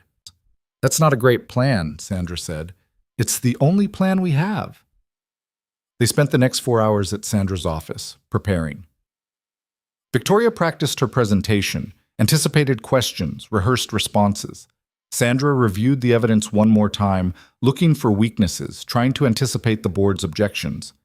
Ethan sat in the corner, feeling useless, checking his phone every 10 minutes to make sure Lily was okay. At 1:30, they drove to Hale Industries, the same building where Ethan had found Victoria bleeding on the floor just 3 days ago. It felt like a lifetime. The board meeting was on the 32nd floor in a conference room that looked like it had been designed to intimidate. Long table, leather chairs, walls covered in portraits of previous Hale Industries executives. All men, Ethan noticed, all white, all wearing the same expression of entitled certainty. The board members were already seated when they arrived, 12 of them, ranging in age from late 40s to early 70s. Richard sat at the head of the table, looking perfectly composed. Marcus sat beside him, wearing a suit that probably cost more than Ethan's car. He smiled when he saw Victoria, the kind of smile that made Ethan want to punch him. "Victoria," the board chairman said. He was a heavy-set man in his 60s with a voice that sounded like gravel. "Thank you for joining us. Please, sit." Victoria took a seat across from Marcus. Sandra sat beside her. Ethan stood against the wall, technically not part of the meeting, but refusing to leave Victoria alone. "Let's begin," the chairman said. "Victoria, you're aware of the allegations against you. Embezzlement of company funds totaling approximately $2.3 million over the past 6 months. The evidence suggests you've been siphoning money through various shell accounts. What do you have to say?" "I didn't do it," Victoria said clearly. "Marcus Bennett framed me." The board members exchanged glances. Marcus shook his head sadly, like he was watching something tragic unfold. "That's a serious accusation," the chairman said. "It's the truth, and I have evidence to prove it." Sandra stood and began distributing folders to each board member. Inside, you'll find documentation of Mr. Bennett's communications with junior accountant Melissa Park, emails directing her to move funds in ways that created false paper trails, notes from meetings where he instructed her on how to falsify records. Financial analysis showing the timing of these transactions corresponded with periods when Ms. Hale was out of the office and couldn't verify them. The board members opened their folders and began reading. The silence stretched out, broken only by the sound of pages turning. Ethan watched their faces, trying to gauge reactions. Some looked interested, some looked skeptical. A few refused to even look at the documents. "This is circumstantial at best," one board member finally said. "Email correspondence with an employee doesn't prove fraud." "It establishes a pattern," Sandra replied. "Combined with Ms. Park's testimony." "Ms. Park is hardly a reliable witness," Marcus interrupted. "She's been struggling with mental health issues for months, under tremendous stress. It's not surprising she'd lash out, try to deflect blame onto someone else." "Blame for what?" Victoria asked. "If I'm the one who embezzled the money, why would she need to deflect anything?" "Because you involved her," Marcus said smoothly. "You pressured her to help you move the funds. And when the investigation started, you convinced her to lie for you, probably threatened her job, her career. She's a young woman, vulnerable, easy to manipulate." "That's not what happened, isn't it? Because from where I'm sitting, it looks like you've spent the last 3 days coaching a mentally unstable employee to support your version of events. You've been hiding, Victoria, running away. That's not the behavior of an innocent person." "I was hiding from you because you hit me." The board members stirred uncomfortably. This was getting too personal, too messy. They wanted financial impropriety they could quantify, not domestic violence they'd have to actually care about. "I never touched you," Marcus said. "You fell. You were drunk, upset about the investigation. I tried to help you and you lashed out." "I have witnesses." "What witnesses?" "Building security saw you stumbling in the parking garage that night, clearly intoxicated. I walked you to your office, tried to get you to call a car service. You became aggressive, accusatory. I left before things escalated further." "That's a lie." "Is it? Or is it convenient for you to remember it differently? To cast yourself as a victim rather than accepting responsibility for your actions?" Victoria's hands were clenched so tightly her knuckles had gone white. "I'm telling the truth." "So am I. The difference is I have evidence. Security footage, witness statements, medical records showing you had alcohol in your system that night." "I had one drink, one, at a business dinner hours earlier." "Or that's what you're claiming now. Convenient that you can't remember exactly how much you had to drink." Ethan watched this back and forth, watched Marcus systematically dismantle Victoria's credibility, and realized they were losing. The board members were nodding along with Marcus's version of events. Even the ones who'd seemed interested in Sandra's evidence were pulling back, not wanting to get involved in something this complicated. "Enough," Richard said, speaking for the first time since the meeting began. "We've heard both sides. I think it's time for a vote." "Wait," Victoria said. "You haven't heard Melissa Park's testimony. She's willing to speak to the board directly, to answer any questions." "That won't be necessary," the chairman said. "We have her written statement. That's sufficient." "It's not sufficient. You need to hear her explain." "Ms. Hale, we've given you ample opportunity to present your case. The board will now deliberate and vote on the appropriate action." "You can't do this. You can't just ignore the evidence. The evidence is inconclusive. The board's decision is final." Victoria stood up, her chair scraping against the floor. "Then you're all cowards, every single one of you. You know what Marcus did. You know he's guilty. But you're going to protect him anyway because it's easier, because he's connected to the right people, because my father wants you to." "Sit down, Victoria," Richard said quietly.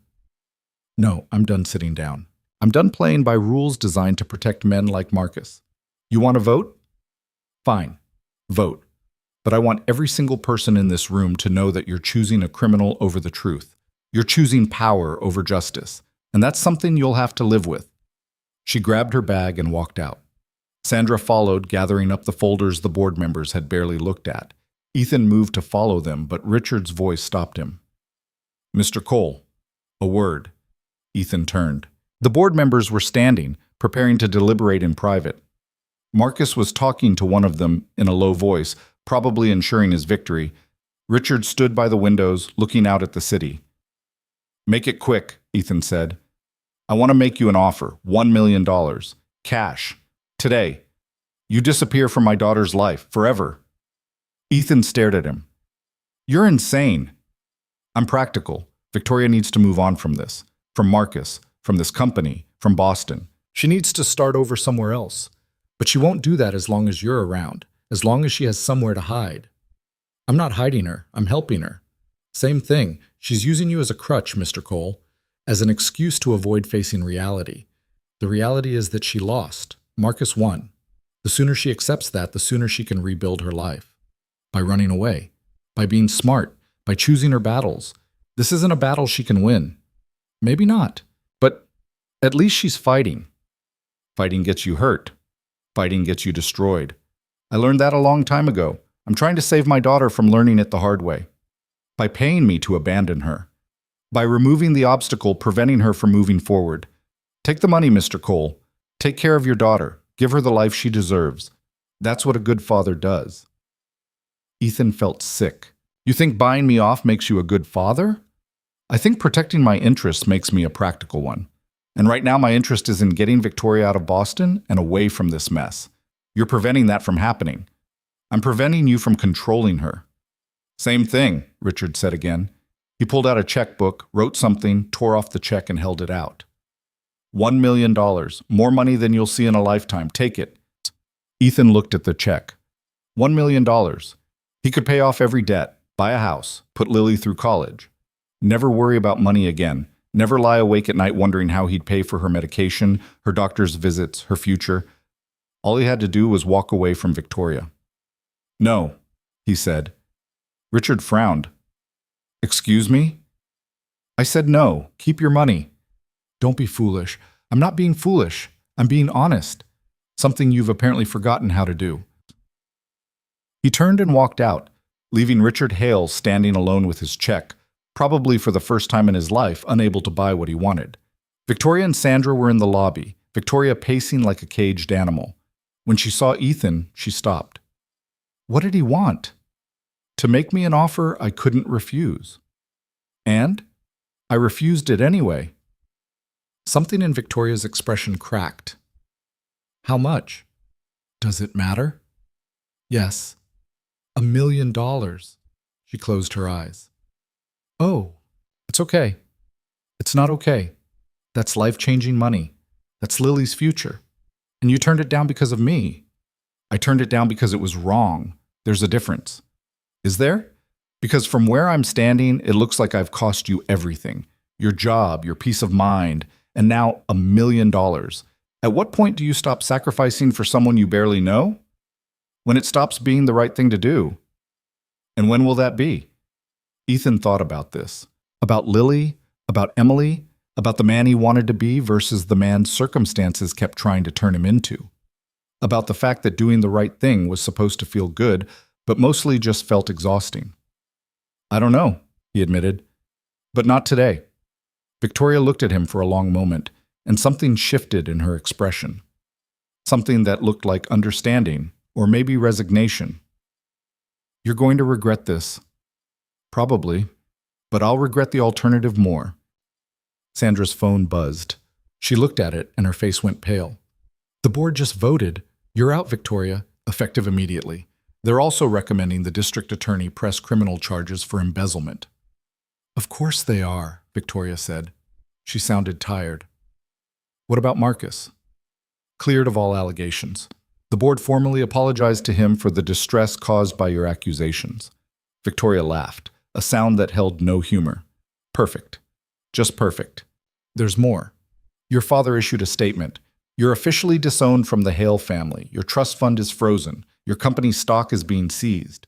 You have until end of business today to clear out your apartment. It's company property, apparently. So I'm homeless, jobless, and about to be arrested. Great. We can fight the charges, Sandra said. It'll take time, and it won't be easy, but nothing. I lost. Marcus won. My father won. The system won. I lost. Victoria looked at Ethan. And I took you down with me. I'm sorry. Stop apologizing. I can't. You had a life before I walked into it. A simple life maybe, but it was yours. Now you have nothing but problems. I have Lily, and I have the satisfaction of knowing I did the right thing. Is that enough? It has to be. They stood in the lobby of Hale Industries, 3 people who'd tried to fight the system and gotten crushed for their trouble. Around them, employees moved through the space, oblivious to the small drama that had just unfolded. Life went on. It always did. The question was whether they could figure out how to go on with it. Sandra's phone buzzed again. That's my office. I need to go file some motions. Try to slow down the DA's office. Victoria, don't go anywhere the authorities can easily find you. At least not until we sort this out. Where am I supposed to go? I have no money, no home, no... She can stay with me, Ethan said. For now. Victoria looked at him. You can't keep doing this. Watch me. Ethan, we'll figure it out. One day at a time, remember? That's all we can do. They left the building together, stepping out into the cold Boston afternoon. The snow had stopped, but the temperature had dropped, turning everything hard and brittle. Ethan thought about his apartment, about how small it was going to feel with all of them there, about how he was going to explain this to Lily, about how he was going to pay rent next month. But none of that mattered as much as the fact that Victoria needed help and he could provide it. Everything else was just details to be worked out later. His phone rang. Unknown number. He answered. Mr. Cole? It was Marcus Bennett. I wanted to personally thank you for your testimony today. Oh wait, that's right. You didn't testify. You just stood there like a potted plant while your friend destroyed her life. Must feel good. What do you want, Marcus? To give you one last chance. Walk away now. Leave Victoria to face the consequences of her actions alone. Do that, and I'll make sure your daughter stays out of this. Touch my daughter and I'll... You'll what? Call the police? With what evidence? Sue me? With what money? You're broke, Mr. Cole. Powerless. The only card you have left to play is walking away. Then I guess I'm all out of cards. Your choice. But when Child Protective Services shows up at your door tomorrow, when they start asking questions about your fitness as a parent, remember that I gave you a way out. The line went dead. Ethan stood on the sidewalk, phone in hand, feeling the ground shift beneath him. CPS. They were really going to do it. They were really going to try to take Lily from him. What is it? Victoria asked, seeing his face. Marcus. He's going after Lily. He's bluffing. Is he? Because he hasn't been bluffing about anything else. Victoria's face hardened. Then we stop him. How? We just lost everything. Not everything. We still have each other, and we still have the truth. That has to count for something. Does it? Because I'm starting to think the truth doesn't matter as much as we want it to. Victoria took his hand. It matters. It has to matter. Because if it doesn't, then people like Marcus and my father win, and I'm not ready to let that happen. Ethan wanted to believe her. Wanted to believe that truth and justice and doing the right thing actually mattered in a world that seemed designed to reward the opposite. But he was tired. So tired. And scared for his daughter in a way he hadn't been since Emily died. Okay, he said finally. Okay, we keep fighting. But if they come for Lily, if they try to take her from me, I'm done. I'll walk away from all of this. From you, from Marcus, from everything. Because she comes first, always. I understand, Victoria said, and I don't blame you. She should come first. They walked back to where Sandra's car was parked. The afternoon was fading toward evening, the city lights starting to come on. Ethan thought about Lily at Mrs. Chen's apartment, probably doing homework or watching TV, safe and happy, and completely unaware that her world was about to get turned upside down. He had to protect her. Whatever it took, whatever it cost, he had to keep her safe. Even if that meant betraying everything he believed about doing the right thing. Even if that meant walking away from Victoria and letting her face the wolves alone. The thought made him feel sick, but parenthood was full of impossible choices. This was just one more to add to the list. They drove to Mrs. Chen's apartment in silence, each of them lost in their own thoughts. Ethan kept replaying Marcus's threat in his head, trying to figure out if there was any way to prevent what was coming. Victoria stared out the window, her reflection ghostly in the glass. Sandra was on her phone, typing furiously, already building whatever defense she could against charges that hadn't even been filed yet. Mrs. Chen opened her door before Ethan could knock. She must have been watching for them. Her eyes went to Victoria, then back to Ethan, and her expression said she understood more than he'd told her. Lily is inside, she said, doing homework. She asked many questions today about where you are, about when things will be normal again. What did you tell her? The truth, that sometimes life is complicated, that her father is a good man doing his best. Mrs. Chen touched Ethan's arm. Whatever is happening, you protect that child. Nothing else matters. I know. Lily looked up when they entered, her face lighting up. Daddy! Victoria! She launched herself at them, hugging Ethan first, then Victoria. I missed you guys. Mrs. Chen is nice, but she makes me eat vegetables with every meal, even breakfast. Vegetables are important, Victoria said, but she was smiling. That's what she says. But I don't think carrots belong in rice porridge. Probably not, Ethan agreed. He looked at Mrs. Chen. Thank you for everything. You will be okay tonight? You need me to watch her again? No. We'll be okay. They walked back to Ethan's apartment, Lily chattering between them about her day at school, about how Tyler Jenkins had gotten in trouble for pulling hair again, about how Princess Bubbles had learned a new trick. Normal kid stuff. The kind of ordinary magic that made everything else feel less overwhelming. The apartment felt smaller than usual with all of them there. Victoria sat on the couch while Ethan made dinner, spaghetti again, because it was cheap and Lily liked it. Lily showed Victoria her homework, asking for help with a math problem that Victoria solved in about 30 seconds. You're really smart, Lily said, impressed. Just good at math. There's a difference. Daddy says being good at things is the same as being smart. Your daddy's very kind, but I'm not smart. If I was smart, I wouldn't have made so many mistakes. Lily frowned, considering this with the seriousness she brought to everything.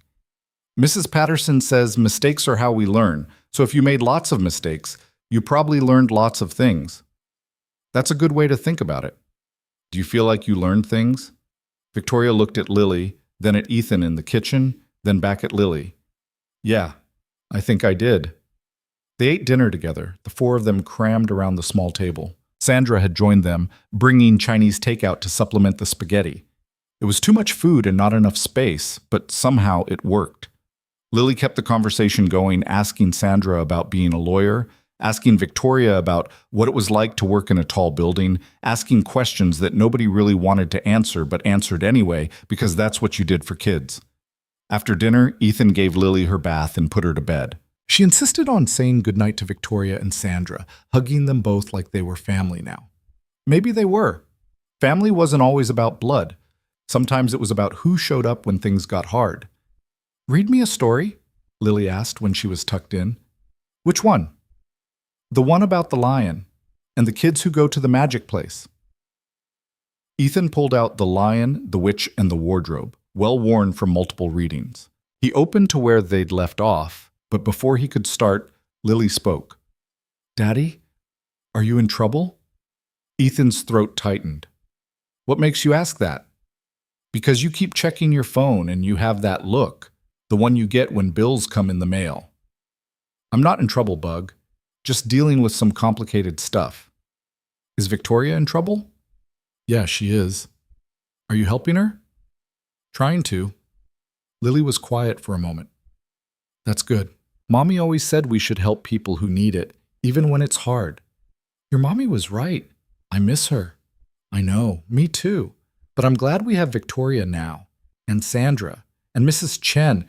It's like we have a new family." Ethan felt something crack in his chest. "Yeah, Bug, it kind of is." "Will they stay, or will they leave like Mommy did?" "Mommy didn't want to leave. She got sick." "I know, but she still left." "Will Victoria leave?" "I don't know, maybe. People's lives are complicated." "I hope she doesn't. I like her." "I like her too." Lily smiled, already drifting towards sleep. "Good. Then maybe she'll stay." Ethan read until she was asleep, then sat there for a few more minutes, just watching her breathe. This small person who depended on him for everything, who trusted him to make the right choices, to keep her safe, to somehow navigate a world that seemed designed to crush people like them. He couldn't let Marcus take her, couldn't let CPS tear their family apart. Whatever it took, whatever he had to sacrifice, Lily came first. When he emerged from behind the curtain, Victoria and Sandra were talking in low voices. They stopped when they saw him. "We need to talk," Sandra said, "about what happens next."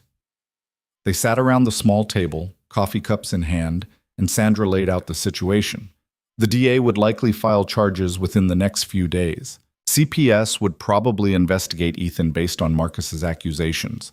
The board's decision was final unless they could find new evidence, and even then, overturning it would take months, maybe years. "So we're screwed," Victoria said.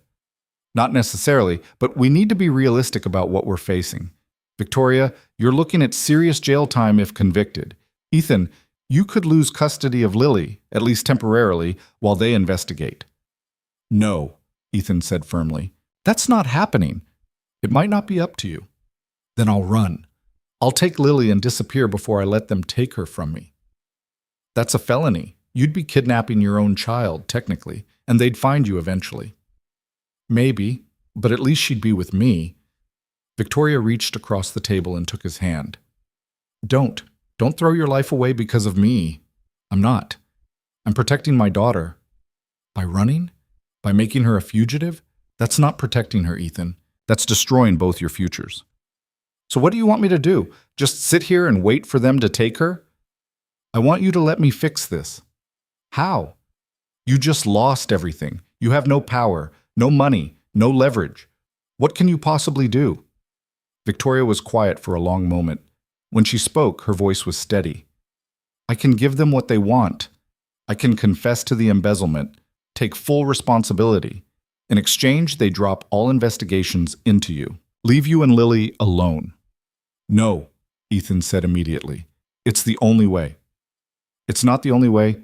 It's the easy way out. And it's not happening." "Ethan, I said no. You're not going to prison for something you didn't do. I won't let you." "It's not your decision." "The hell it isn't. You think I helped you just so you could throw your life away, so Marcus and your father could win? That's not how this ends." "Then how does it end?" "Because from where I'm sitting, this is the only ending that keeps Lily safe." They stared at each other across the table, both of them stubborn, both of them exhausted, neither of them willing to back down. Sandra cleared her throat. "There might be another option," she said. "It's risky, probably illegal, definitely inadvisable from a legal standpoint, but it might work." "What is it?" Victoria asked. "We get Marcus to confess, on tape, and we use it to force the board to reverse their decision." "How do we get him to confess? He's not going to just admit to framing me." No, but he might admit it to someone he trusts, someone he thinks is on his side. They both looked at Sandra, not understanding. She pulled out her phone and made a call. Claire, it's Sandra. I need you to call your brother-in-law. Tell him you want to make a deal. The plan was insane. Claire would reach out to Richard, claiming she wanted to broker peace between father and daughter. She'd suggest a meeting between Victoria and Marcus to clear the air, supposedly to get Victoria to drop her accusations and accept the board's decision. Richard would tell Marcus, who'd agree because he'd see it as another chance to gloat, to rub his victory in Victoria's face. But the meeting would be recorded. Every word, every admission, everything Marcus said. And if he slipped up, if his ego got the better of him the way it usually did, they'd have the evidence they needed. This is entrapment, Victoria said. Only if law enforcement does it, Sandra replied. Private citizens recording conversations in Massachusetts is legal as long as one party consents. You'll be consenting to recording yourself. Marcus will never admit to anything. He's too smart for that. He's not smart, he's arrogant. There's a difference. Arrogant people love to explain how clever they are. We just need to give him the chance. And if it doesn't work, then we're no worse off than we are now. That wasn't true, and they all knew it. If this failed, if Marcus figured out what they were doing, he'd bury them. But they were out of options and running out of time. Claire made the call that night. Richard was suspicious at first. He and Claire hadn't spoken in years, but she was convincing. She talked about family, about not wanting to see Victoria destroy herself further, about wanting to help broker a peaceful resolution. All things Richard wanted to hear. By morning, the meeting was set. Lunch at the Lenox, neutral ground. Marcus agreed immediately, probably already planning what he'd say, how he'd twist the knife one more time. Ethan wanted to go with Victoria, but Sandra said no. Marcus would be more likely to let his guard down if it was just the two of them. Besides, Ethan needed to stay with Lily.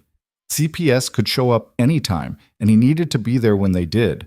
So he spent the morning cleaning the apartment, making sure everything looked perfect. No dirty dishes, no clutter, nothing that could be used as evidence of an unfit home. Lily watched him with confusion. "Why are you cleaning so much?" she asked. "Because we might have visitors today." "Who?" "Some people from the city. They just want to make sure you're okay." "Why wouldn't I be okay?" "You are okay. They just need to check. It's their job." Lily frowned. "Is this because of Victoria? Because she's staying with us?" "No, Bug. It's complicated adult stuff." "Adults make everything complicated." "Yeah, we really do." The doorbell rang at 11 a.m. Two women, both in their 40s, both wearing business casual and carrying clipboards. CPS, right on schedule. "Mr. Cole? I'm Janet Martinez, and this is Susan Park. We're with Child Protective Services.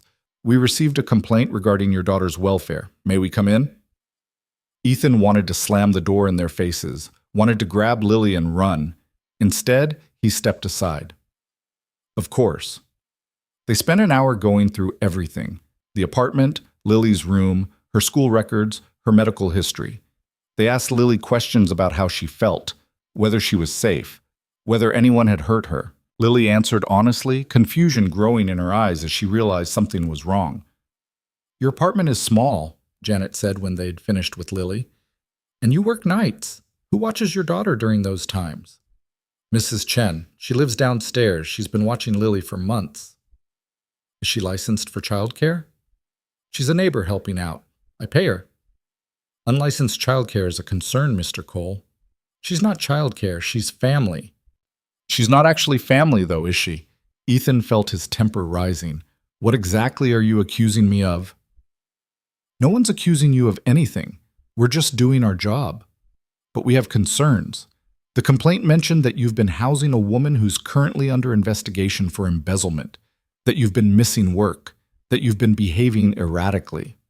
The complaint came from someone trying to intimidate me, someone who's using you to get what he wants.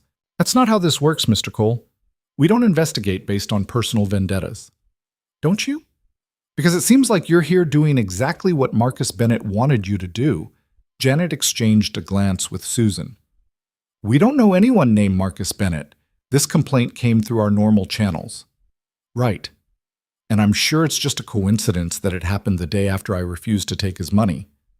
"Mr. Cole, hostility isn't going to help your case." "I don't have a case. I haven't done anything wrong.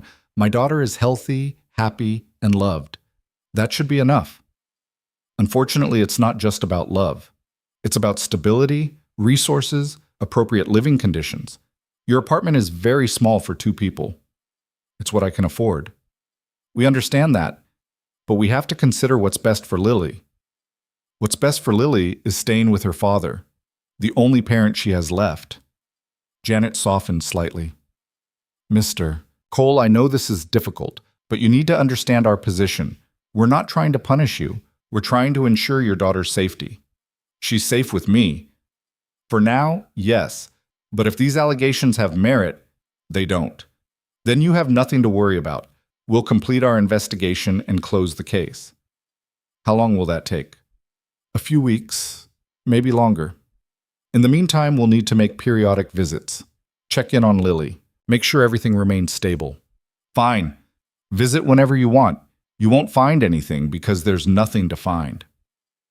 They left, taking their clipboards and their suspicions with them. Lily came out from her room where she'd been sent to play, her face worried. Daddy, are they taking me away? No, Bug. Nobody's taking you anywhere. They asked me weird questions about whether I was scared of you. I know, they're just making sure you're okay. But I told them I was okay. Why didn't they believe me?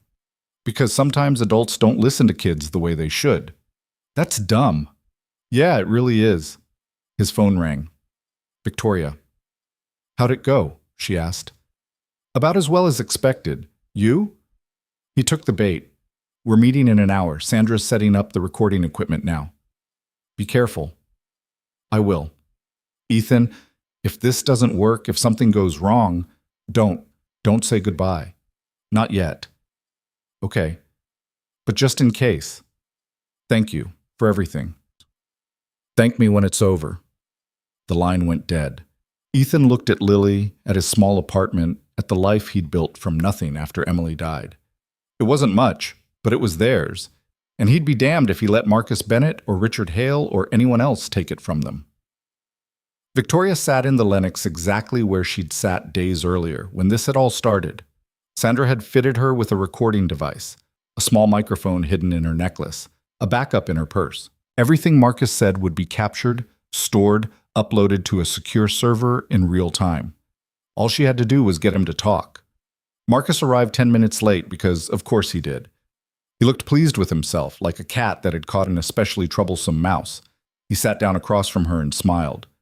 Victoria, you look terrible. Thanks. You look like a sociopath. Such hostility. I thought we were here to make peace. We're here because Claire convinced my father I was ready to accept defeat. Was she right? Marcus leaned back in his chair. I don't know. Are you? What do you think? I think you're here because you're out of options. Your father disowned you. The board fired you. The DA is building a case. You have nowhere left to go except prison. Unless I confess, plead guilty, save everyone the trouble of a trial. That would be smart. But you've never been as smart as you think you are, Victoria. That's always been your problem. And what's your problem, Marcus? I don't have problems. I have solutions. Is that what you call framing me for embezzlement? A solution? Marcus's smile widened. I call it justice. You were going to leave me, Victoria. After everything I did for you, all the doors I opened, all the connections I made on your behalf, you were just going to walk away. Because you were cheating on me. With your assistant, your trainer, probably half the junior staff. So? Everyone cheats. It's what powerful people do. But you acted like it was some moral failing, like I'd betrayed you. You did betray me. No, I treated you like an adult, like someone who understood how the world works. But you couldn't handle it. You wanted fairy tales and monogamy and all that middle-class nonsense, so I had to remind you of your place. By destroying my career. By teaching you a lesson. Actions have consequences, Victoria. You tried to leave me. You paid the price. And Melissa Park? What price did she pay? Melissa did what she was told, like a good employee. Unlike you, she understands hierarchy. She knows that sometimes you have to do things you don't want to do to get ahead. You threatened her, blackmailed her into falsifying records. I gave her an opportunity. She could help me and advance her career or refuse and lose everything. She made the smart choice. That's coercion. That's business. Same thing, really. Victoria felt sick listening to him, hearing the casual cruelty in his voice. This was the man she'd dated for 2 years, the man she'd thought she might marry. How had she been so blind? And the assault? She asked. What was that? Business? That was you being dramatic. I barely touched you. You hit me hard enough to split my lip, to give me a concussion. You fell because you were drunk and hysterical. I tried to calm you down. You lashed out. You fell. Not my fault you can't hold your liquor. That's not what happened. It's what I'll testify happened. And who do you think the board will believe? Me, with my spotless record and political connections? Or you, with your history of instability? I don't have a history of instability. You do now. I made sure of it. Little comments to board members about your erratic behavior. Concerns expressed to HR about your drinking. Emails documenting your poor decision-making. By the time the investigation started, everyone already believed you were falling apart. You planned this for months. 6 months, actually, from the moment you started pulling away. I knew you'd try to leave eventually, so I started building the narrative. Made sure that when you finally did something stupid, like accusing me of assault, nobody would believe you. Victoria's hand shook as she reached for her water glass. She had it. She had everything. Marcus had just confessed to fraud, coercion, assault, all of it. The recording was clear, detailed, undeniable. Now she just had to get out of here without him realizing what she'd done. You're right, she said. I should have been smarter, should have understood how the game is played. Yes, you should have. But it's not too late. Take the deal your father offered. Plead guilty, serve a few years, come out and rebuild. I'll even put in a good word for you. Help you get a job somewhere. Not in Boston, obviously, but somewhere. How generous. I can afford to be generous. I won. Yes, Victoria said. You did. She stood up, grabbed her purse, and walked out. Marcus didn't follow. Why would he? From his perspective, this was over. He'd destroyed her completely and gotten away with it. He had no idea he'd just destroyed himself. Sandra was waiting in her car 2 blocks away. Victoria got in and handed over the recording device. Did we get it? Sandra asked. We got it. Everything. He confessed to all of it. Then we have him. They drove to Claire's bookstore, where Ethan was waiting with Lily. The little girl ran to Victoria, hugging her tight. You came back, Lily said. I was worried. I promised I would, didn't I? Yeah, but adults break promises sometimes. Not this adult, not to you. Ethan looked at Victoria over his daughter's head. Well? We got him. The relief on his face was profound. So what now? Now we take this to the board, force them to listen, and if they won't, we go to the press. The DA. Anyone who'll listen. Sandra pulled out her laptop and started organizing files. The recording, the documentation from Melissa, the financial records, everything they had. It took 3 hours to compile it all into something presentable, something undeniable. By evening, they had a complete package. Sandra called Richard Hale's office and demanded an emergency board meeting. At first, his assistant refused, but when Sandra mentioned that they had recorded evidence of Marcus Bennett confessing to multiple felonies, the tune changed quickly. The meeting was set for 8 p.m. that night. They arrived at Hale Industries for the second time in as many days. The same building, the same conference room, but this time they came prepared. Sandra set up her laptop and connected it to the room's audio system. The board members filed in, looking annoyed at being summoned on short notice. Richard took his seat at the head of the table. Marcus sat beside him, looking bored. Neither of them had any idea what was coming. This better be good, the board chairman said. We've already made our decision regarding Ms. Hale. You made your decision based on incomplete information, Sandra said. You're about to hear the rest. She hit play. Marcus's voice filled the room, crystal clear, absolutely damning. The confession poured out, every word captured, every admission preserved. The board members' faces changed as they listened, going from annoyed to shocked to horrified. Marcus went pale. This is illegal. You can't record someone without their consent. In Massachusetts, I only need one party's consent, Victoria said. I consented to recording myself. Everything you said to me is fair game. This is entrapment. It's not. I didn't coerce you. I didn't threaten you. I just asked questions and you answered them. Enthusiastically, I might add. Richard was staring at Marcus like he'd never seen him before. Is this true? Did you frame my daughter? Richard, you have to understand. Yes or no? Did you do what she's accusing you of? Marcus opened his mouth, then closed it. There was no defense, no clever argument. The recording had destroyed every lie he'd built. Yes, he said finally, but she deserved it. She was going to leave me, humiliate me. Get out, Richard said quietly. What? Get out of this room, out of this building. You're fired, effective immediately. You can't. I can, and I am. Security will escort you out. You have 10 minutes to clean out your office. After that, you're trespassing. Marcus looked around the table, searching for support. He found none. The board members wouldn't meet his eyes. He'd lost, and he knew it. This isn't over, Marcus said, looking at Victoria. I'll fight this. You'll go to prison, Sandra interrupted. I'm turning this recording over to the district attorney tomorrow, along with Melissa Park's testimony and all the supporting documentation. You're looking at fraud, embezzlement, assault, witness intimidation, and probably a dozen other charges. Your lawyer will advise you to take a plea deal. You should listen. Marcus stood up, his face twisted with rage. For a moment, Ethan thought he might lunge at Victoria. But security had already arrived at the door, and Marcus was smart enough to know when he was beaten. He walked out without another word, and Ethan felt something loosen in his chest. It was over. Actually over. Richard turned to Victoria. I owe you an apology. You owe me more than that. I know.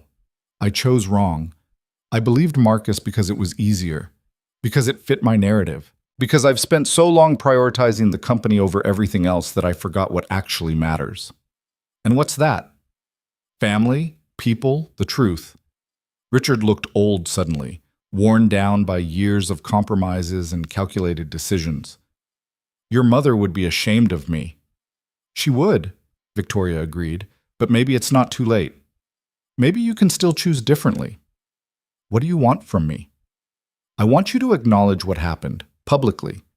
I want Marcus prosecuted. I want Melissa Park protected, and I want my job back. Done. All of it. The board will vote to reinstate you immediately. You'll have full authority to restructure your department, bring in new people, clean house however you see fit. I don't want charity. It's not charity. It's what should have happened in the first place. You're good at your job, Victoria. Better than I gave you credit for. The company needs you. Victoria looked at the board members, at her father, at the life she'd almost lost. I need to think about it, whether I even want to come back, whether this place is worth saving. That's fair. Take whatever time you need. They left the building together, walking out into the cold Boston night. Ethan had called Mrs. Chen to pick up Lily, wanting to spare his daughter from another tense meeting. Now it was just the three of them, Ethan, Victoria, and Sandra, standing on the sidewalk where this had all begun. I can't believe that worked, Victoria said. I can, Sandra replied. Arrogant men always talk too much. It's their fatal flaw. What happens to Marcus now? The DA will file charges. He'll probably take a plea deal to avoid trial. 5 to 10 years if I had to guess. Maybe less if he has a good lawyer. And me? Are the embezzlement charges dropped? They never should have been filed in the first place, but yes, I'll make sure they're officially dropped. By end of business tomorrow, this will all be cleared from your record. Victoria turned to Ethan. And you? What happens to you? I go home. I hold my daughter. I go back to work, assuming I still have a job. I try to pretend the last few days didn't happen. Can you? Pretend it didn't happen? No, but I can try. They stood there for a moment. Three people who'd been strangers a week ago and were now bound together by shared trauma and small victories. The city moved around them, indifferent to their drama, already forgetting they existed. I should go, Sandra said. I have paperwork to file and calls to make. Victoria, I'll be in touch tomorrow about the reinstatement details. Thank you for everything. Just doing my job. Though I'll admit this was more exciting than my usual cases. Sandra looked at Ethan. Take care of yourself, Mr. Cole. And that daughter of yours. She's lucky to have you. I'm lucky to have her. Sandra left, and it was just Ethan and Victoria standing in the cold. They'd spent the past few days in constant motion, always running from something or towards something. Now, suddenly, they were still. And neither of them knew what to say. "You're getting your life back," Ethan said finally. "That's good." "Is it? I'm not sure I want that life anymore." "What do you want?" Victoria looked at him. "I don't know. Something different, something real, something that doesn't feel like I'm constantly performing for people who don't actually care about me." "That sounds lonely." It was, until it wasn't. They both knew what she meant. Until she'd met him and Lily, until she'd found something that felt like family in a cramped apartment with a man who cleaned floors and a little girl who loved goldfish. "What are you going to do?" Ethan asked. "I don't know. I could go back to the company, take my old job, climb the ladder, become exactly what my father always wanted me to be. Or I could walk away, start over, do something completely different." "Like what?" "I have no idea. That's the terrifying part. I've spent my entire life following a script: school, business degree, Hale Industries, executive track. I don't know who I am without that structure. Maybe that's the point. Maybe you get to figure it out." How did you do it? After Emily died? How did you figure out who you were without her?" Ethan thought about this. "I didn't. Not really. I just became whoever Lily needed me to be. Some days that was enough, some days it wasn't." "Is it enough now?" "Most days, but I'd be lying if I said I didn't want more. Not more money or a bigger apartment, just more. More connection, more purpose, more reasons to keep going beyond just survival." Victoria stepped closer. They were very close now, close enough that Ethan could see the exhaustion in her eyes, the vulnerability she usually kept hidden. "Can I tell you something?" "Yeah. These past few days staying with you and Lily, that felt like more. That felt like the kind of life I didn't know I wanted until I had it." "Victoria, I know it's complicated. I know you have Lily to think about. I know I'm a mess, and my life is chaos, and I have no idea what I'm doing, but I needed you to know that what we had, even if it was just a few days, even if it was born out of crisis, it mattered to me." Ethan didn't know what to say, didn't know how to explain that he felt the same way, that Victoria had become important to him in ways he hadn't expected, that the thought of going back to his life without her in it felt wrong somehow. "It mattered to me too," he said finally. "So what do we do about it?" "I don't know. This isn't a fairy tale. We can't just ride off into the sunset together." "Why not?" "Because you're Victoria Hale, and I'm a janitor who can barely afford rent. Because we come from different worlds. Because this thing between us started in crisis and might not survive in normal life. Or maybe it will.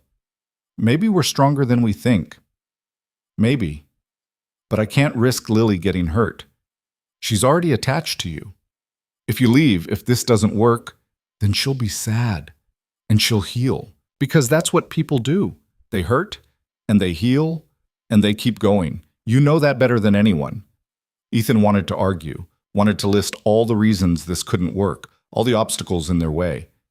But he was tired of being practical, tired of always choosing the safe path. "Okay," he said. "Okay? Let's try. No promises, no expectations, just let's see what happens." Victoria smiled, and it transformed her face. "I can work with that." They walked back to Ethan's apartment together, picking up Lily from Mrs. Chen's on the way. The little girl chattered about her evening, about the dumplings she'd helped make, about how Mrs. Chen had taught her to count to 10 in Mandarin. Normal, everyday things that somehow felt profound after everything they'd been through. That night, they all slept in Ethan's apartment again. Victoria on the couch, Ethan on the floor, Lily in her bed behind the curtain. It was cramped and uncomfortable, but nobody complained. They'd spent the last few days fighting for the right to exist in this small space together. Now they were going to enjoy it. Over the next few weeks, things settled into a new normal. Victoria turned down her father's offer to return to Hale Industries.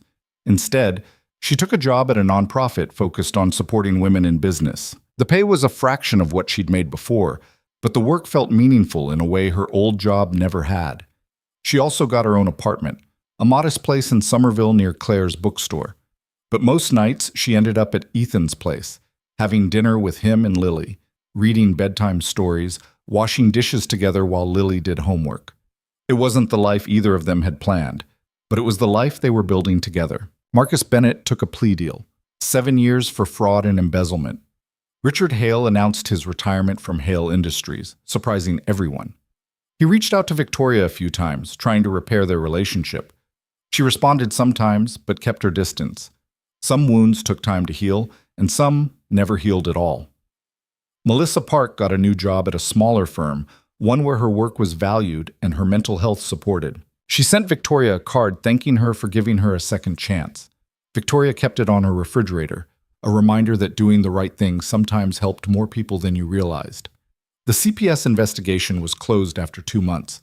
Janet Martinez admitted they'd been used, that the complaint had been baseless. She apologized to Ethan, though the apology didn't erase the stress of those weeks. But Lily stayed with him, and that was all that mattered. 3 months after everything ended, Ethan got a promotion at work. Not much, shift supervisor, barely more pay, but it meant days instead of nights. It meant being home for dinner. It meant reading to Lily every night instead of just the nights he didn't work. Victoria was there the day he told Lily about the promotion. They celebrated with ice cream and a trip to the aquarium, which had become their special place. Lily insisted on showing Victoria every fish, explaining each one's personality like they were old friends. "That one's grumpy," Lily said, pointing at a large grouper. "And that one's shy. And those ones are best friends even though they look different." "How can you tell?" Victoria asked. "Because they stay together, even when they don't have to. That's how you know someone's your friend. They choose to stay." Victoria looked at Ethan over Lily's head. He was already looking at her. They both understood what Lily meant. They'd all had plenty of chances to walk away from each other, but they'd chosen to stay. That evening, after they'd put Lily to bed, Ethan and Victoria sat on his couch with coffee, watching the snow fall outside. It was the first snow of winter, reminding them both of the night they'd met. "Can I ask you something?" Victoria said. "Always. Do you regret it? Helping me that night? Everything that came after?" Ethan thought about this. About the job he'd almost lost, the custody battle he'd almost faced, the $1 million he'd turned down. About the fear and stress and uncertainty. "No," he said. "I don't regret it. Do you? I regret what it cost you, what it almost cost you, but I don't regret meeting you, or Lily, or finding out I could be someone other than Victoria Hale, corporate executive. Who are you now?" She smiled. "Still figuring that out. But I think I'm someone better, someone more honest, someone who knows the difference between what matters and what doesn't." "And what matters?" "This." She gestured around the small apartment. "People who choose to stay. People who do the right thing even when it's hard. People who measure success by how well they love, not how much they own." Ethan took her hand. "That sounds like a pretty good life." "It's not the life I planned." "The best ones never are." They sat in comfortable silence for a while, watching the snow accumulate on the windowsill. Somewhere behind the curtain, Lily was sleeping, safe and loved. Tomorrow would bring new challenges, new problems to solve. But tonight, they were okay. More than okay. "Ethan?" "Yeah?" "Thank you. For not giving up on me, for not taking the money, for showing me what integrity actually looks like." "You don't have to thank me for that." "I know, but I want to anyway." He pulled her closer, and she rested her head on his shoulder. They stayed like that until they both fell asleep. Two broken people who'd found a way to be whole together, proof that sometimes the right choice and the happy ending were the same thing after all. In the morning, Lily would wake them up asking for pancakes. Victoria would burn them slightly while Ethan made coffee. They'd eat together at the small table, planning their day, arguing good-naturedly about whether Princess Bubbles needed a fourth fish friend. Ordinary moments that felt extraordinary because they'd fought so hard to have them. And later, much later, when people asked how they met, they'd tell different versions of the story. Lily would say Victoria appeared one night like a fairy godmother. Victoria would say Ethan saved her life. Ethan would say he just did what anyone would do. But the truth was simpler and more complicated than any of those stories. The truth was that people who'd had every reason to walk away from each other chose to stay. And that choice, repeated day after day, was the foundation of everything that came after. Not perfect, not easy, but real. And in a world full of people choosing power over principle, money over morality, winning over truth, that small act of choosing each other was its own kind of revolution. The kind that started in cramped apartments and spread outward in ways they'd never fully understand. Because that's how the world actually changes. Not through grand gestures or dramatic moments, but through ordinary people making hard choices when no one's watching. Through janitors who refuse bribes and executives who choose honesty over image, and little girls who teach adults about the true measure of friendship. The snow kept falling outside, covering Boston in white, making everything new again. And in a fourth-floor apartment in a building that had seen better days, 3 people slept peacefully, their lives tangled together in ways that would have seemed impossible just weeks earlier. Tomorrow would bring new challenges, but they'd face them together. And that made all the difference.